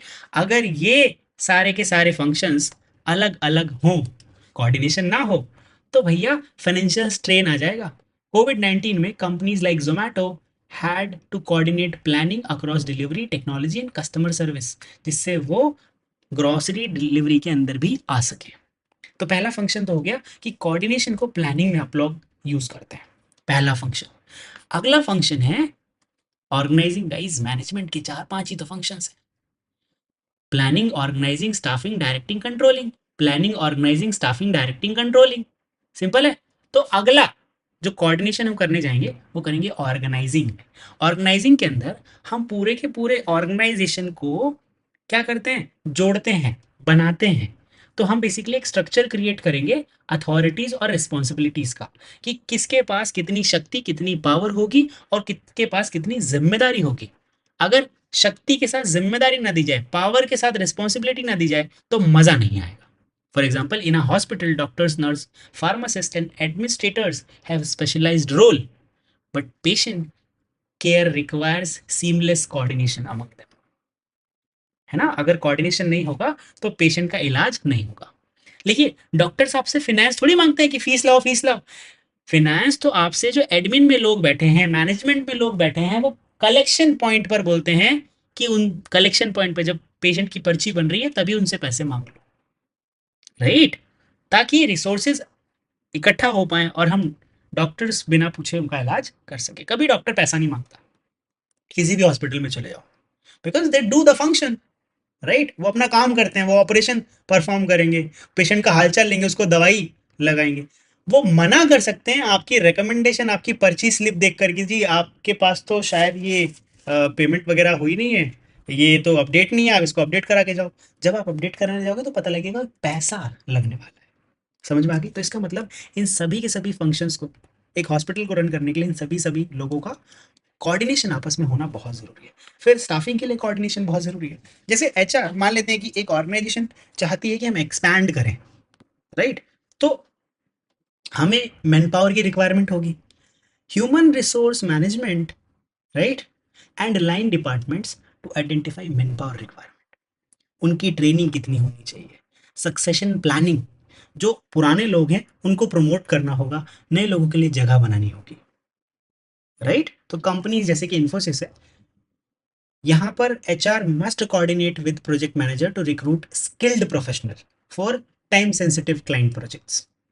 Okay, next, role of coordination in directing, which is again the function of management. Directing का मतलब होता है लोगों से हमें काम करवाना है, right? Who will do, how will do, ये सारी चीजें. तो यहाँ पर आप लीडरशिप, मोटिवेशन और कम्युनिकेशन स्किल्स का यूज करते हैं ताकि लोगों को डायरेक्ट किया जा सके कि किसको क्या कितना काम करना है. Leaders must align personal goals of employee with organizational objective. कि भाई आपको सैलरी ज्यादा चाहिए, कोई बात नहीं, मिलेगी, लेकिन आप क्या करो, जो ऑर्गेनाइजेशनल ऑब्जेक्टिव है ना, सेल, इसको बढ़ा दो, कस्टमर सेटिस्फेक्शन, इसको बढ़ा दो, ठीक है, राइट? ओके, कस्टमर एक्सपीरियंस है, उसको आप बूस्ट कर दो. क्लियर है? जैसे कि टेस्ला के अंदर इलॉन मस्क कोऑर्डिनेट करते हैं across engineering, design, marketing team to maintain alignment towards innovation and sustainability goal. Next, which is the last function of management, controlling. इसके अंदर coordination की कैसे जरूरत पड़ती है? देखिए, controlling, which is the last function of management, and we can say the another start of management phase. Controlling का मतलब होता है कि अगर actual performance, right, desired performance है, जो आपकी डिजायर्ड परफॉर्मेंस है उससे बिल्कुल अलग आ रही है, तो इनके बीच में जितना गैप है, ये गैप कैसे फुलफिल होगा? आप चाहते हैं कि भाई 2 करोड़ रुपए की सेल हो जाए आपकी एक महीने में, या 2 लाख यूनिट्स बिक जाए आपके प्रोडक्ट के, लेकिन एक्चुअल परफॉर्मेंस 2 करोड़ की सेल के आसपास भी नहीं है. आपकी जो सेल है which is around 80 lakh rupees per month, और ये आप चाहते हैं पर मंथ, ये हुई है पर मंथ, एक 1 करोड़ 20 लाख रुपए का गैप है आपके पास. अब इसके लिए क्या करना होगा आपको? भैया कोऑर्डिनेशन करना होगा, तभी तो पता लगेगा कि परफॉर्मेंस डेटा क्या है, डेविएशंस कितनी आ रही है, यानी कि चेंज और गैप कितना आ रहा है. तभी आप करेक्टिव एक्शंस ले सकेंगे कि ये गैप आ कहाँ रहा है. कस्टमर्स को प्रोडक्ट नहीं समझ में आ रहा है, प्रोडक्ट रिटर्न आ रहे हैं, या हमारे पास प्रोडक्ट ही नहीं है सेल करने के लिए, या फिर हमारे प्रोडक्ट का प्राइस बहुत ज़्यादा है, या फिर हम लोगों तक पहुंच ही नहीं पा रहे हैं. आखिर गैप कहाँ आ रहा है? तभी तो हम कंट्रोल करेंगे ना, क्योंकि हमने तो जो प्लान सोचा हुआ था, जो हमने प्रेडिक्ट किया था, it was 2 crore rupees of sales per month.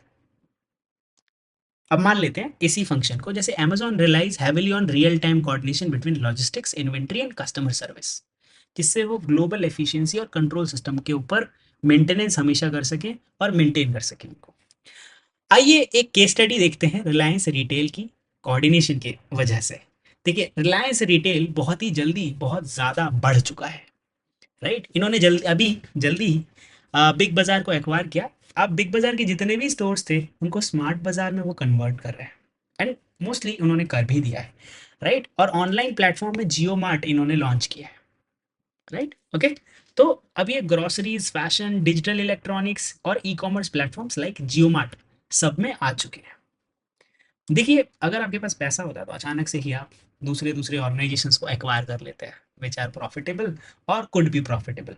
Next, तो कोऑर्डिनेशन में कहाँ मदद हुई भाई? Planning, organising, staffing, directing and controlling, these are the 5 function of management. Planning में इन्होंने नेशन वाइड रिक्वायर्ड कोऑर्डिनेशन, जो कि मार्केट रिसर्च, फाइनेंशियल प्लानिंग और लॉजिस्टिक्स की थी, इसके बिहाफ पे प्लानिंग कर ली। अब इन्होंने क्या किया, जो स्टोर्स थे, राइट, उनको वेल स्ट्रक्चर्ड रोल और रिस्पॉन्सिबिलिटीज असाइन कर दी। अब इन्हीं रोल्स और रिस्पॉन्सिबिलिटीज के बिहाफ पे लोगों को स्टाफ किया गया, ठीक है, ट्रेंड, और जो ट्रेनिंग और हायरिंग थी वो इसी के बिहाफ पे हुई। Next, managers align diverse team through communication and leadership, okay, और सेल्स और data analytics, supply chain system और फीडबैक लूप के साथ इफेक्टिव कोऑर्डिनेशन की वजह से कंट्रोलिंग फंक्शन भी ये इफेक्टिवली रन कर रहे हैं। So without strong coordination, Reliance could not have scaled its operation at such speed and efficiency. इतना ज्यादा अच्छा तो वो नहीं कर पाते जितना भी ये लोग कर पा रहे हैं। यस और नो? राइट ना? नाउ लेट्स मूव टू, अब हमारा क्रिटिकल व्यू पॉइंट क्या है? देखिए, कोऑर्डिनेशन इट इनडिस्पेंसिबल है, यानी इसको हटाया नहीं जा सकता, लेकिन चैलेंजिंग भी है। बड़ी बड़ी organization communication barrier, cultural diversity और रेजिस्टेंस टू कोलैबोरेशन जो है फेस करती है। जैसे ह्यूमन रिसोर्स यानी कि एचआर टीम जो है वो मना कर देती है कि हम सेल्स वालों को डेटा नहीं देंगे। सेल्स वाले बोलते हैं कि हमें फाइनेंस से क्या लेना देना, हम उनको डेटा क्यों दें, हम उनको जाके रिपोर्ट क्यों करें। आप नोटिस करेंगे, आप दो तरीके की रिपोर्टिंग करते हैं, एक डायरेक्ट, है ना, जिसको लाइन रिपोर्टिंग बोलते हैं, और दूसरी डॉटेड, राइट। ये जो डॉटेड मेल जाता है आपका, ये जाता है आपके एचआर को, उसका आपके फंक्शन से कोई लेना देना नहीं है। आप एक डेवलपर हो और वो एक ह्यूमन रिसोर्स मैनेजर है। आप एक प्रोजेक्ट मैनेजर हो, राइट, और वो एक ह्यूमन रिसोर्स मैनेजर है। लेकिन फिर भी आपको आपके सीनियर या फिर जो आपके ऊपर जो मैनेजर्स हैं उनको रिपोर्ट करना पड़ता है, साथ के साथ सीसी में या बीसीसी में आपको एचआर को रखना पड़ता है। रीजन, ताकि उनके पास इंफॉर्मेशन हमेशा जाती रहे और कोऑर्डिनेशन बना रहे कि आपने क्या क्या काम किया है। और ह्यूमन रिसोर्स का तो यही काम है कि आपसे कितना काम निकलवाया गया, फायदे के व्यक्ति हो या नहीं। समझ रहे हैं? Right now, let's move to the question number 4। मैं माफी चाहूंगा, अभी भी मैं इस लेक्चर को बहुत ज्यादा स्ट्रेच कर रहा हूँ। अगले यानी कि एमएमपीसी 2 के असाइनमेंट आंसर से मैं कोशिश करूंगा कि असाइनमेंट आंसर्स की जो लेंथ हो वो थोड़ी कम हो, थोड़ा सा कम मैं उसको एक्सप्लेन करूं। और अगर आप चाहते हैं कि फुल एक्सप्लेन करूं तो कमेंट जरूर कर दीजिएगा कि फुल एक्सप्लेन, ठीक है। आपको बस ये कमेंट करना है, फुल एक्सप्लेन, राइट। जितने ज्यादा कमेंट फुल एक्सप्लेन वाले होंगे, अगली वीडियो उसके बिहाफ पे होगी। और अगर आप चाहते हैं कि शॉर्ट में एक्सप्लेन करूं तो आप जो है शॉर्ट एक्सप्लेन करके कमेंट कर सकते हैं, राइट, राइट, ओके ना। तो क्वेश्चन नंबर 4 हमसे पूछ रहा है, discuss the concept of organizational structure. आपके ऑर्गेनाइजेशन का स्ट्रक्चर क्या होता है और कितने टाइप के ऑर्गेनाइजेशनल स्ट्रक्चर होते हैं? How does the choice of structure impact decision making, communication within the organization? मतलब आपके ऑर्गेनाइजेशन के स्ट्रक्चर के बिहाफ पे कैसे पता लगेगा कि अगर आपने कोई रिक्वेस्ट वहां पर डाली है तो कितनी जल्दी पूरी होगी, है ना, अप्रूवल्स कितने लगेंगे, या बहुत जल्दी काम हो जाएगा आपका। हमें क्या करना है, ये सब कुछ समझाना है और रियल और हाइपोथेटिकल ऑर्गेनाइजेशन के एग्जांपल से, चाहे हम रियल या फिर एक हाइपोथेटिकल ऑर्गेनाइजेशन का एग्जांपल लेकर अपने जो जवाब है उनको मजबूत बनाने की कोशिश करेंगे। तो देखिए, एक ऑर्गेनाइजेशन सिर्फ और सिर्फ लोगो और सिस्टम का कलेक्शन नहीं होती, but it is a system design to achieve objectives. आप नोटिस करेंगे हम मैनेजमेंट भी क्यों कर रहे हैं, ताकि हम डिजायर्ड रिजल्ट अचीव कर सके। डिजायर्ड रिजल्ट क्या रहता है किसी भी बिजनेस का? भैया प्रॉफिट कमा सके। 95% टाइम्स आप देखेंगे कि प्रॉफिट हम लोग जनरेट कर रहे हैं। सर 5% टाइम क्या होता है? सीएसआर, ठीक है। 5% टाइम हम लोग क्या करते हैं? कॉर्पोरेट सोशल रिस्पॉन्सिबिलिटी, या फिर हम हेल्प करते हैं अपने सोसाइटी की, राइट। उसमें हम लोग प्रॉफिट मैक्सिमाइजेशन नहीं देखते। आइए तो बात करेंगे कि कैसे एक आपकी ऑर्गेनाइजेशन का जो स्ट्रक्चर है, ये आपके सामने एक ऑर्गेनाइजेशन स्ट्रक्चर है, राइट। ये जो ऑर्गेनाइजेशन स्ट्रक्चर है, ये एक सेंट्रलाइज्ड ऑर्गेनाइजेशन स्ट्रक्चर है। इसमें ये कौन है, सीईओ या फिर ओनर, चीफ एग्जीक्यूटिव ऑफिसर या फिर दुकान का मालिक, ठीक है ना, लाला जी। नाउ अब इनके अंदर जो डिपार्टमेंट्स हैं उनके मैनेजर्स आ रहे हैं या फिर डिपार्टमेंट्स आ रहे हैं, भैया सेल्स हो गया, है ना, ये आपका फाइनेंस हो गया, राइट, ये आपका प्रोडक्शन हो गया, ओके, सेल्स फाइनेंस प्रोडक्शन और एचआर, अभी फिलहाल के लिए चार ही रखते हैं। इनके अंदर जो आपके सेल्स मैनेजर हैं, है ना, रीजनल, फिर और भी और इस तरीके से बनता चला जाए, राइट। सो अब किसके पास कितनी रिस्पॉन्सिबिलिटी रहेगी, रिपोर्टिंग जो है किसकी किसको रहेगी, है ना, अथॉरिटीज कैसे डेलीगेट होंगी, ये सब कुछ हम ऑर्गेनाइजेशन स्ट्रक्चर से ही पता लगाते हैं, राइट। लुइस एलन कहते हैं कि जो ऑर्गेनाइजेशन का स्ट्रक्चर होता है, it is the network of relationship among various positions and people in an organization. Practice में ऑर्गेनाइजेशनल स्ट्रक्चर हमें एक ब्लूप्रिंट देता है कि आपकी ऑर्गेनाइजेशन के अंदर डिसीजंस कैसे बनाए जाते हैं और इंफॉर्मेशन कैसे फ्लो होती है, राइट, और कितने अच्छे तरीके से आप गोल्स को अचीव कर लेते हैं। अगर आपका भी कोई ऑर्गेनाइजेशन है या आप कोई कंपनी रन करते हैं, कोई शॉप रन करते हैं, है ना, आपकी कपड़े की दुकान है, या हो सकता है मेरा जैसे मेरा किशन कनौजिया का चाय का टी स्टॉल है ना, तो मुझे कुछ भी रन करना है तो मुझे ऑर्गेनाइजेशनल स्ट्रक्चर समझना होगा, राइट।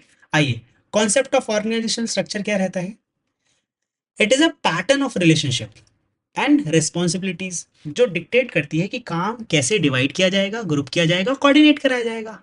बेसिकली ये ढांचा है आपकी पूरी की पूरी ऑर्गेनाइजेशन का, हड्डी है ये, क्या है, स्केलेटन है, क्या है, स्केलेटन, ओके, जो पूरे के पूरे शरीर को जोड़कर रखती है आपस में, है ना, राइट ना।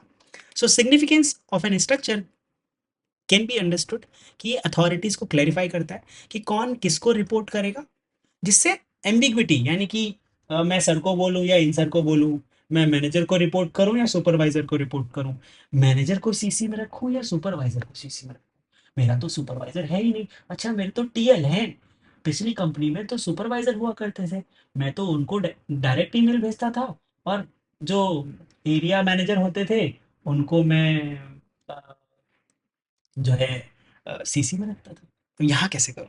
तो बेसिकली हर एक ऑर्गेनाइजेशन का अपना एक स्ट्रक्चर होता है और उसके बिहाफ पे जो अथॉरिटीज हैं वो डेलीगेट की जाती है, कोऑर्डिनेशन फैसिलिटेट हो पाता है, राइट, कि कौन किसके साथ मिलकर काम करेगा, जैसे marketing, HR and operations, right, इन सारे जो फंक्शंस हैं इनको एक साथ अलाइन किया जा सकता है with the help of organizational structure.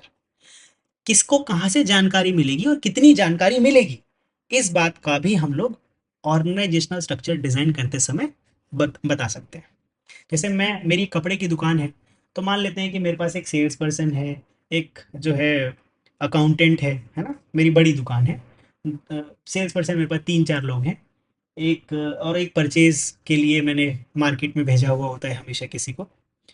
तो इस तरीके से हम क्या कर रहे हैं, कौन किसके साथ कितना काम कर सकेगा और किसको किससे पूछने की जरूरत है, अप्रूवल लेने की जरूरत है, ये सब हम लोग ऑर्गेनाइजेशनल स्ट्रक्चर के अंदर डिसाइड कर लेंगे। कम्युनिकेशन कैसे होगा, बेसिकली ये। तो कितने टाइप के ऑर्गेनाइजेशनल स्ट्रक्चर हैं, आइए सबके बारे में जानेंगे। पहला है लाइन स्ट्रक्चर। किसी लाला जी की दुकान जो होती है वो लाइन स्ट्रक्चर पे काम करती है, कि भैया उनके पास एक टेक का बंदा है जो उनके Instagram, Facebook, website, landing page वगैरह इसको देख रहा है। दूसरा प्रोडक्शन या फिर बायर, है ना, राइट, आपके पास अगर आप कोई रिटेल कर रहे हैं और ऐसा कोई प्रोडक्ट जो सोर्स किया जाता है तो वो खरीद कर बायर होगा आपके पास, फिर सेल्स का कोई लोग होंगे, फिर रिसेप्शन पर कोई होगा, फिर सपोर्ट के लिए होगा, अकाउंट्स के लिए, अकाउंट्स वाले ही फाइनेंस में आ गए। अब इन सब के पास सिंगल अप्रूवल है, यानी कि रिसेप्शन पर कोई कस्टमर आया और इनसे प्रॉब्लम सॉल्व नहीं हो पाई तो डायरेक्टली किसको कॉल कर देंगे, मालिक, अभी मालिक साहब आ रहे हैं आपसे बात करेंगे। ये छोटी छोटी दुकानों में या फिर 1% कंपनी में चल जाता है। अब ये 1% तो मैंने बोल दिया, लेकिन छोटी छोटी शॉप्स में ऐसे चल जाता है, मैं माफी चाहूंगा 1% बोलने के लिए, छोटी शॉप्स में ऐसा चल जाता है। ये सबसे पुराना और सिंपलेस्ट फॉर्म है। Authorities flow directly from top to bottom. Okay, छोटी ऑर्गेनाइजेशन के लिए लिमिटेड एक्टिविटीज में ये काम आता है। भैया एडवांटेज क्या है, कुछ भी गड़बड़ रही मालिक से पूछ लो, या फिर मालिक ही डायरेक्ट करेगा कि आपको क्या काम करना है। क्विक डिसीजंस बनाए जाते हैं इसमें, किसी और से पूछने की जरूरत तो है नहीं। भैया बायर को माल खरीदना है, अप्रूवल किससे चाहिए, बस ओनर से। अकाउंट्स वगैरह किसी से पूछने की जरूरत नहीं है, राइट, अनलेस अंटिल ओनर क्या बोलेगा, भैया डॉटेड रिपोर्टिंग लेते रहना ये जो बायर है ना इनके साथ, और बायर भाई साहब आप इनको बताते रहना कितना खरीदा कितना बेचा। समझ में आ गई बात, ठीक है। फॉर एग्जाम्पल एक छोटी सी रिटेल शॉप जहाँ पे ओनर डायरेक्टली सुपरवाइज करता है अपने सेल्स स्टाफ को। दूसरा जो ऑर्गेनाइजेशनल स्ट्रक्चर आ जाता है, ये है फंक्शनल स्ट्रक्चर, राइट। अब फंक्शनल स्ट्रक्चर के अंदर जैसे कि नाम से पता लग रहा है, इस पूरे टाइप के ऑर्गेनाइजेशनल स्ट्रक्चर के अंदर फंक्शंस के बिहाफ पे लोगों को बांट दिया जाता है। जैसे आप मार्केटिंग मैनेजर देख रहे हैं यहाँ पे, चीफ एग्जीक्यूटिव ऑफिसर के साथ देखिए, chief executive officer, marketing manager, sales manager, finance manager. अब इसके अंदर मार्केटिंग एग्जीक्यूटिव्स हैं बहुत सारे, है ना, सेल्स एग्जीक्यूटिव्स हैं, फाइनेंस एग्जीक्यूटिव्स हैं। तो ये बेसिकली ये जो स्ट्रक्चर है ये फंक्शनल स्ट्रक्चर है, यानी कि यहाँ पे जो ऑर्गेनाइजेशन डिवाइड किया गया है वो फंक्शंस के बिहाफ पे डिवाइड किया गया है, राइट। हर एक फंक्शन एक्सपर्ट के थ्रू मैनेज किया जाता है, मार्केटिंग वाला मार्केटिंग एक्सपर्ट, सेल्स वाला सेल्स एक्सपर्ट, और फाइनेंस वाला फाइनेंस एक्सपर्ट के थ्रू। फायदा ये है कि स्पेशलाइजेशन, एफिशिएंसी और अकाउंटेबिलिटी यहाँ पर रहती है, राइट। कोऑर्डिनेशन जो है वो थोड़ा वीक हो सकता है यहाँ पर, क्योंकि अलग अलग एक्सपर्टीज से लोग आते हैं। अब जैसे मान लेते हैं एक मल्टी स्पेशलिटी हॉस्पिटल है ना, और वहाँ पे डिफरेंट डिफरेंट जो है डिपार्टमेंट्स हैं, ईएनटी अलग है, ऑर्थो अलग है, राइट, है ना, पीडियाट्रिशियन अलग है, राइट, ऐसा अलग अलग करके उनके पास डिपार्टमेंट्स हैं। अब इन सभी डिपार्टमेंट्स का आपस में कोऑर्डिनेशन तो बहुत कम होगा, ना के बराबर ही होगा, राइट। तो ये साइलोज की तरह काम करेंगे, साइलोज मेंटेलिटी, कि एक ही जगह काम हो रहा है, हमारा ही काम हो रहा है, हमें तो बस अपने के बारे में पता है, इनको इनके बारे में नहीं पता होगा, इनको इनके बारे में नहीं पता होगा, राइट, ओके। लेकिन जो मालिक है उसको सबके बारे में पता होगा। तो ये स्पेशलाइज्ड होता है, बेसिकली फंक्शंस के बिहाफ पे डिसाइड किया जाता है। अब काम ही ऐसा है, उसमें क्या कर सकते हैं। Departments like consulting, IT services, HR, finance, managed by specialists. Next is line and staff structure. अब आया ना मजा, अब धीरे धीरे कॉम्प्लेक्स होता रहेगा, मजा आएगा दोस्तों आपको यहाँ से। लाइन एंड स्टाफ स्ट्रक्चर के अंदर होता क्या है, लाइन अथॉरिटी का मतलब होता है डायरेक्ट रिपोर्टिंग, और स्टाफ जो अथॉरिटी का मतलब होता है कि भैया डॉटेड रिपोर्टिंग। आप यहाँ जो स्ट्रक्चर देख रहे हो, कंपनी का प्रेसिडेंट है, प्रेसिडेंट डायरेक्टली लीगल एडवाइजर के साथ लाइन में कनेक्टेड है, और प्रेसिडेंट के अंदर आ रहे हैं vice president of production, vice president of sales, vice president of finance. अब देखिए vice president of finance president को तो रिपोर्ट कर ही रहे हैं लाइन अथॉरिटी के साथ, लेकिन स्टाफ अथॉरिटी के साथ लीगल एडवाइजर को भी बता रहे हैं कि देखो इतना फाइनेंस हमने जोड़ लिया है, ये आ गया, ये चला गया है, ये डॉटेड रिपोर्टिंग कर रहा है, देखो डॉट दिख रहा है आपको, ये वाला जो बना रखा है ऑलरेडी उसकी बात कर रहा हूं। अभी जो प्रोडक्शन के वाइस प्रेसिडेंट हैं, ये प्रोडक्शन के सुपरवाइजर को डायरेक्ट कर रहे हैं, डायरेक्टली। अभी जो लाइन और डॉटेड लाइन का डिफरेंस है वो ये है कि डॉटेड लाइन के अंदर सिर्फ और सिर्फ इंफॉर्मेशन गेट की जा सकती है, इंफॉर्मेशन दी नहीं जा सकती। मतलब ये कुछ भी ऑर्डर नहीं कर दे सकते कि भैया सेल्स ज़्यादा बढ़ाओ या नहीं बढ़ाओ। सेल्स बढ़ाने के लिए अगर लीगल एडवाइजर एडवाइस करेगा तो वो प्रेसिडेंट को एडवाइस करेगा, क्योंकि उनके साथ लाइन रिपोर्टिंग है, राइट, ओके। यहाँ से तो बस ये सेल्स की रिपोर्ट ले लेगा और डेटा के बिहाफ पे काम करके जिनको रिपोर्ट करना उनको रिपोर्ट किया जाएगा, राइट। तो लाइन अथॉरिटी में डायरेक्टली हम लोग फंक्शंस को एल्टर कर सकते हैं, लेकिन डॉटेड रिपोर्टिंग में फंक्शंस को एल्टर नहीं कर सकते, चेंज नहीं कर सकते बेसिकली, राइट। डिविजनल स्ट्रक्चर, जैसे कि अलग अलग डिविजन्स आपके पास होते हैं। आपने नोटिस किया होगा भारत के अंदर मूवीज बहुत देखी जाती है। अगर मैं एक कोई पीवीआर मान लेते हैं, है ना, पीवीआर के जो मालिक हैं वो अगर पूरे भारत में मूवी रन करते होंगे, तो क्या आपको क्या लगता है सेम मूवी चलती होगी पूरे भारत में सेम टाइम पे? ऐसा तो मुश्किल है, ऐसा तो मुश्किल है, क्योंकि प्रोडक्ट अलग अलग होगा, सेम टाइम पे अलग अलग लैंग्वेज में मूवीज लॉन्च हो रही हैं, अलग अलग जोग्राफी पे हो रही हैं, और मार्केट भी अलग अलग है। इसीलिए जो पीवीआर के अलग अलग रीजन्स के भाषा के आधार पे जो मूवीज लॉन्च हो रही होंगी, वो भैया अलग अलग जगह अलग अलग टाइम पर लॉन्च होंगी। समझ में आ रही है बात? डिविजनल स्ट्रक्चर काम करता है यहाँ पे। अब ऐसे मान लेते हैं कि आप जो है एक्सटीरियर डिजाइनर है ना, स्ट्रक्चरल आर्किटेक्ट हैं आप। बेसिकली आप बिल्डिंग के स्ट्रक्चर्स को डिजाइन करते हैं, लोड बेरिंग कैपेसिटी वगैरह सब कुछ चेक करते हैं आप, है ना, बहुत सारी चीजें आप चेक करते हैं। तो प्रोडक्ट जो है, आप अगर राजस्थान में ये काम कर रहे हैं तो वहाँ का सॉइल अलग होगा।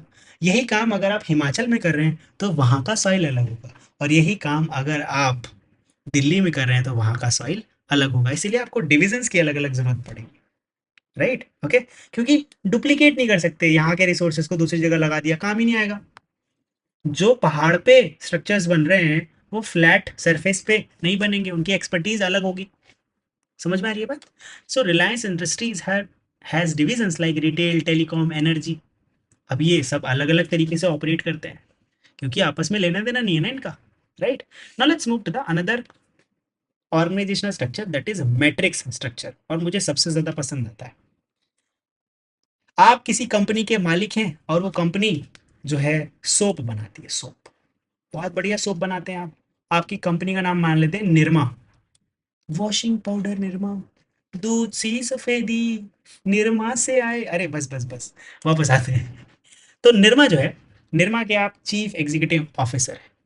यहाँ पे प्रोडक्शन मैनेजर आपके पास है, सेल्स मैनेजर है आपके पास है, मार्केटिंग मैनेजर, फाइनेंस मैनेजर, और इनके अंडर पूरी की पूरी टीम है, production team, sales team, marketing team, finance team. ठीक है। लेकिन जो निरमा है वो बहुत सारी कंपनीज के लिए खुद ही प्रोडक्ट प्रोड्यूस कर रहा है कि भैया घड़ी भी बनाते हैं हम तो, ठीक है, हम तो डेटॉल भी बनाते हैं। एक ही कंपनी बना रही है, सोचो।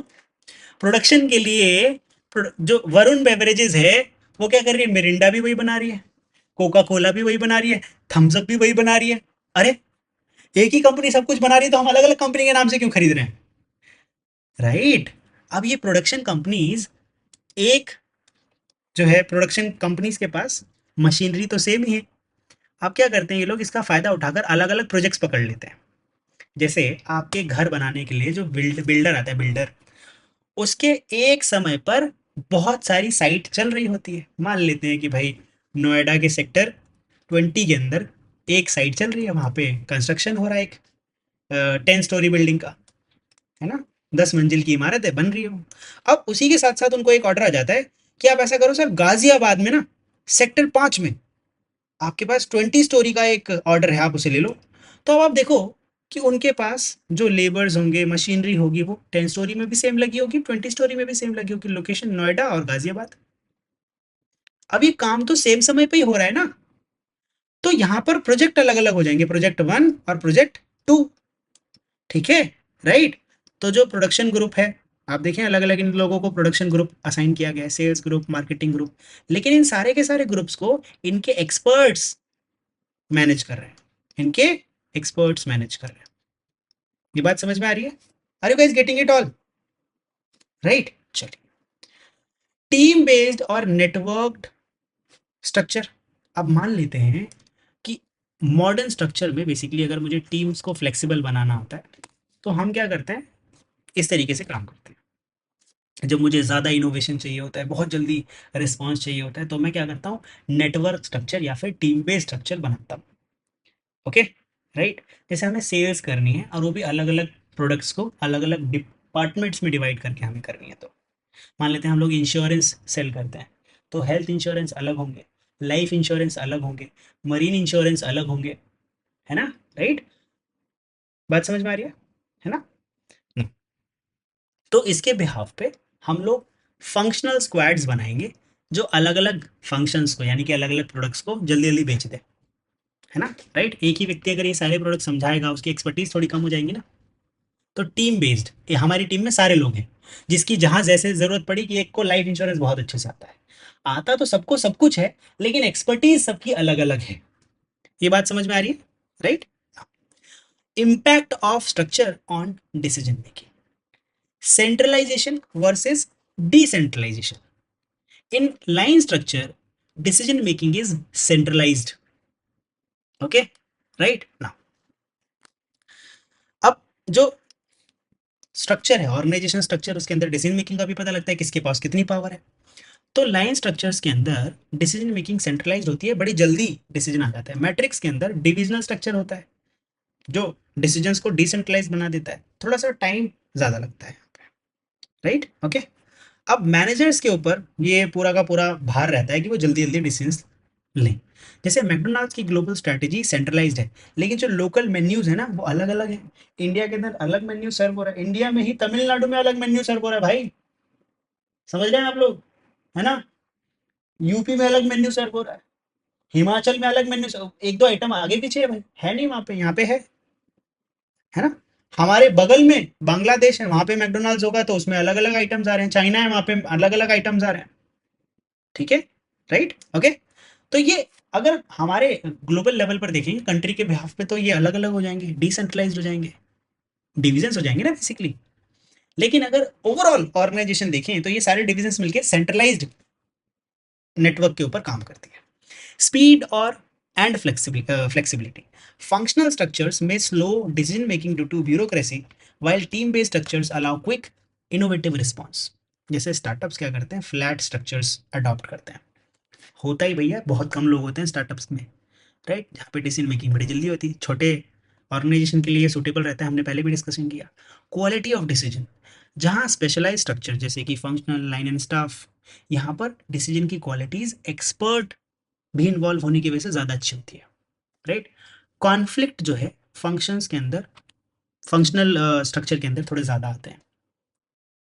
अब कम्युनिकेशन पर क्या फ़र्क पड़ता है ऑर्गेनाइजेशनल स्ट्रक्चर का, देखिए जो फ्लो ऑफ इन्फॉर्मेशन है वो लाइन स्ट्रक्चर के अंदर बड़ी जल्दी आ जाती है, मैट्रिक्स और टीम बेस्ड स्ट्रक्चर के अंदर थोड़ा कम होता है ये कम्युनिकेशन का जो फ्लो है, थोड़ा स्लो रहता है।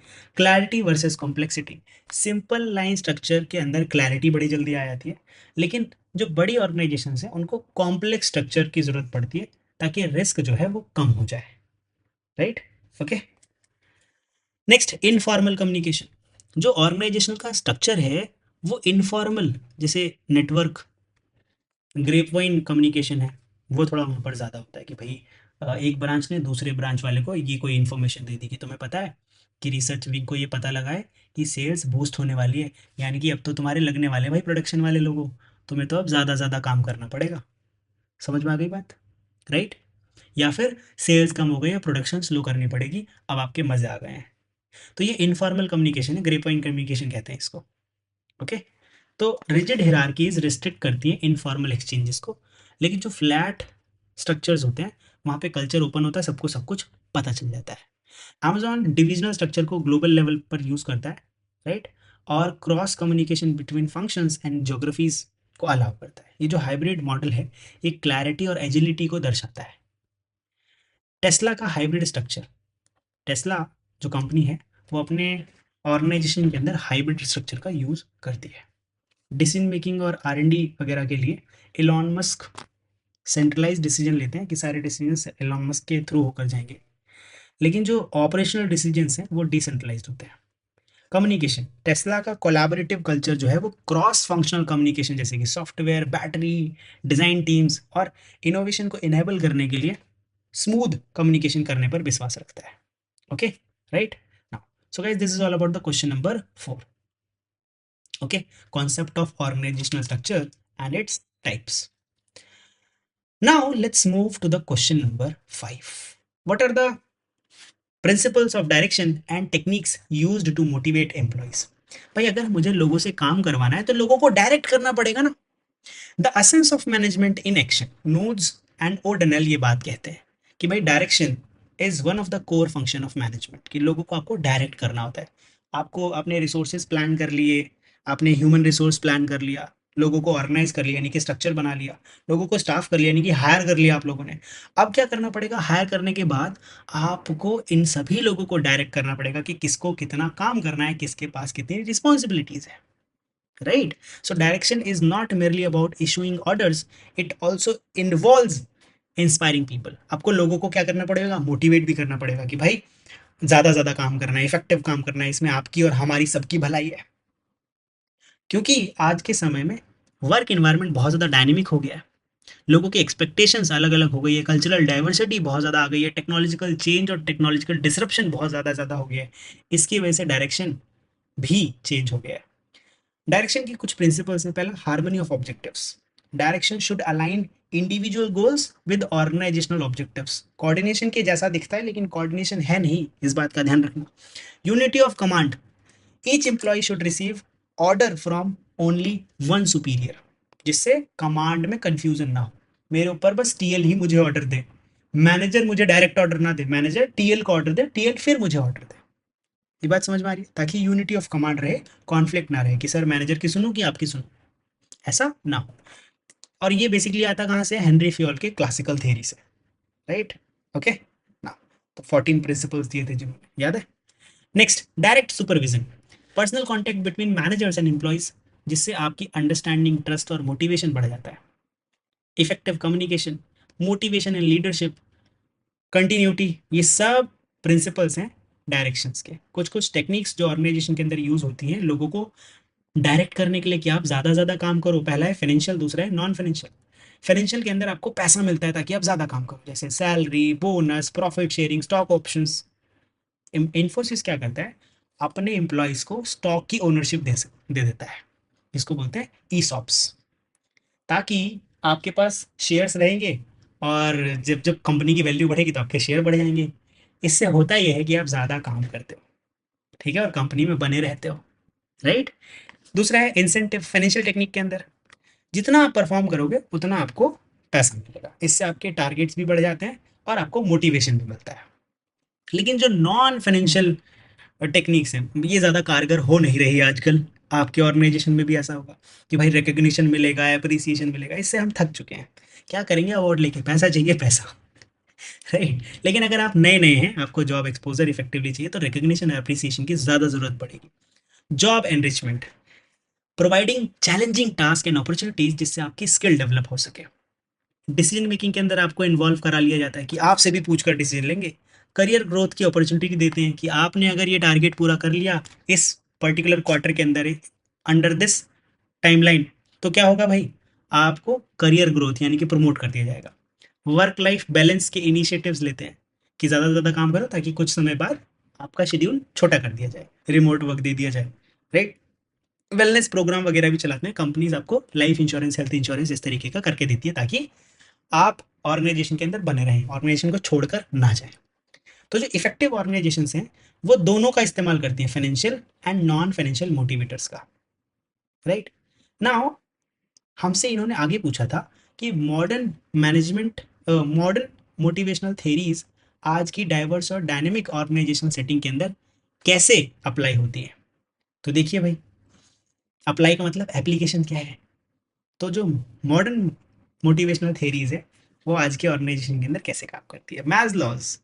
Maslow's hierarchy of needs. Maslow ने 5 लेवल ऑफ नीड्स प्रपोज किया है। Physiological, safety, social, esteem and self actualization. इन्होंने ये कहा कि अगर आप फिजियोलॉजिकल नीड को पूरा करोगे तभी आपको सेफ्टी कंसर्न होंगे, सेफ्टी कंसर्न फुलफिल होने के बाद सोशल, उसके बाद एस्टीम और लास्ट में सेल्फ एक्चुअलाइजेशन की तरफ जाएंगे। इसलिए आपने नोटिस किया होगा जितने ज़्यादा बुजुर्ग लोग होते हैं वो सेल्फ एक्चुअलाइजेशन की तरफ चले जाते हैं, क्योंकि उन्होंने अपने जीवन के अंदर मोस्टली सारी चीज़ें प्राप्त कर ली होती है। पैसा उनको मिल गया होता है, घर उनके पास होता है, लोग उनको जानते हैं, नाम, इज्जत, शोहरत सब हो गया उनके पास। अब इसके आगे लोगों को क्या चाहिए कि मैं इस दुनिया में क्यों आया हूँ? ठीक है, पहाड़, चलो पहाड़ों की ओर ना। तो मॉडर्न वर्कप्लेस के अंदर companies basic needs through fair पे ये पूरी कर देती हैं, फिर जॉब सिक्योरिटी दे देती हैं जिससे उनको सेफ्टी आ जाती है, टीम वर्क अच्छा कर देती हैं ताकि लोग आपस में काम करें, तो जो सोशल नीड होती है वो भी पूरी हो जाती है। फिर आपको रिकग्निशन ऑफर करती है कि अगर आप ये काम करेंगे तो आपको रिकग्निशन मिलेगा, अवार्ड वगैरह मिलेगा, तो आपका एस्टीम की नीड पूरी हो जाती है, राइट? और अगर कुछ आप इनोवेटिव करके ले आते हैं तो आपको सेल्फ एक्चुअलाइजेशन हो जाता है। मज़ा आ गया कि मैंने जीवन में कुछ किया है, मैंने लोगों की ज़िंदगी बदली अपनी कंपनी में काम करते हुए, right? Google caters to all level through competitive pay, social engagement programmes and opportunities for creative projects. अब हर्ट्जबर्ग की 2 फैक्टर थ्योरी भी यही कहती है कि भैया एक हाइजीन फैक्टर होता है और एक होता है मोटिवेटर। हाइजीन फैक्टर का मतलब होता है जिसकी वजह से आप काम कर रहे हो, बेसिकली जिसकी वजह से आए हो इस जॉब में, सैलरी, वर्किंग कंडीशन, इसकी वजह से। राइट। लेकिन यहाँ पर आने के बाद जो काम करने के लिए आपको मोटिवेट करता है वो सैलरी और वर्किंग कंडीशन मोटिवेट नहीं करती कि सैलरी अच्छी है मेरी इसलिए ज़्यादा काम करता हूँ, नहीं। सैलरी के बाद अचीवमेंट, रिकग्निशन और रिस्पॉन्सिबिलिटीज के बिहाफ पे आप फंक्शन परफॉर्म करते हो, राइट। तो जो इन्फोसिस एकेडमी है वो अपने एम्प्लॉय की लर्निंग और उनके इंट्रिंसिक मोटिवेटर्स में खर्च करती है पैसा। इसके बाद मैक ग्रेगर्स की theory X and theory Y. Theory X में जो मैनेजर्स हैं वो एज्यूम करते हैं कि एम्प्लॉयज़ बहुत लेजी हो चुके हैं और उनको कंट्रोल करने की ज़रूरत है, इसलिए थेरी एक्स के अंदर ऑटोक्रेटिक लीडर मिलता है हम लोगों को। थेरी वाई में एज्यूम किया जाता है कि सारे के सारे जो एम्प्लॉयज़ है वो मोटिवेटेड है और खुद में रिस्पॉन्सिबल हैं। तो यहाँ पर डेमोक्रेटिक लीडर हम लोगों को मिलता है जिसको हम डेमोक्रेटिक मैनेजर बोल सकते हैं। तो आज के समय में थेरी वाई ज़्यादा एप्लीकेबल है क्योंकि आपको ये समझना चाहिए कि हर कोई व्यक्ति मोटिवेटेड है, वो भी काम करना चाहता है, रिस्पॉन्सिबिलिटी चाहता है, बट उसको गाइड करने की ज़रूरत है। मैकलेंस थ्योरी ऑफ नीड्स, इन्होंने कहा achievement, affiliation and power, three की नीड्स होती हैं हमारी, राइट। नैश नैश एफ नैफ और एन पाव ऐसा करके एन, ऐसे इसको बताते हैं लोग, ठीक है, राइट, ऐसे लिखते हैं इसको, okay. So modern human resource systems assess these needs to design personalized motivation strategies. जैसे कि जो एम्बिशियस एम्प्लॉय होते हैं उनको चैलेंजिंग प्रोजेक्ट दे दिए जाते हैं, while those valuing affiliation are encouraged in team roles. इसके बाद व्रूम्स की expectancy theory suggests that motivation depends on expectancy, यानी कि एफर्ट परफॉर्मेंस लिंक, मतलब जितना ज़्यादा आप एफर्ट लगाएंगे उतना ज़्यादा परफॉर्मेंस आएगा। इसका मतलब ये है कि जितना ज़्यादा परफॉर्म करेंगे उतना रिवॉर्ड भी होगा और बैलेंस यानी कि वैल्यू ऑफ रिवॉर्ड भी आपको उतना ही मिलेगा। कंपनीज इस परफॉर्मेंस मैनेजमेंट सिस्टम को यूज़ करती हैं ताकि लोगों के साथ फेयरनेस और वैल्यू रिवॉर्डिंग एक्टिविटीज़ की जा सके। तो अगर मैं बात करूं कि भाई ये जो फंक्शन है डायरेक्शन का, ये आज के समय में कहाँ कहाँ रिलेवेंट है, तो देखिए, in globalisation and cultural diversity, multinational firms जो हैं वो मोटिवेशनल टेक्निक्स यूज़ करती हैं ताकि एम्प्लॉयज़ को मोटिवेट किया जा सके उनका काम कराने के लिए, सेल्स बूस्ट करने के लिए, प्रॉफिटेबिलिटी के लिए। टेक्नोलॉजी एंड रिमोट वर्क के लिए भी हम लोग जो है मोटिवेशन का इस्तेमाल करते हैं, राइट। Millennials and Gen Z workforce, younger employee value purpose growth and work life balance more than monetary reward. तो आज के समय में लोगों को सिर्फ पैसा नहीं चाहिए, उनको वैल्यू का like employee value purpose growth और वर्क लाइफ बैलेंस भी चाहिए। अब बिजनेस का जो एनवायरनमेंट है वो भी बदलता हुआ आ रहा है, पहले कुछ और था अभी कुछ और है, भविष्य में कुछ और होगा। माइक्रोसॉफ्ट का एक कल्चरल ट्रांसफॉर्मेशन का केस स्टडी देखते हैं। सत्या नडेला जो चीफ एग्जीक्यूटिव ऑफिसर बने 2014 के अंदर, उन्होंने कॉम्पिटिटिव जो उनका पोजीशन था उसे चेंज करके साइलोड कल्चर कल्चर के अंदर उनको चेंज कर दिया, right, okay. So direction integrates leadership, communication and supervision and motivation to transform plans into results.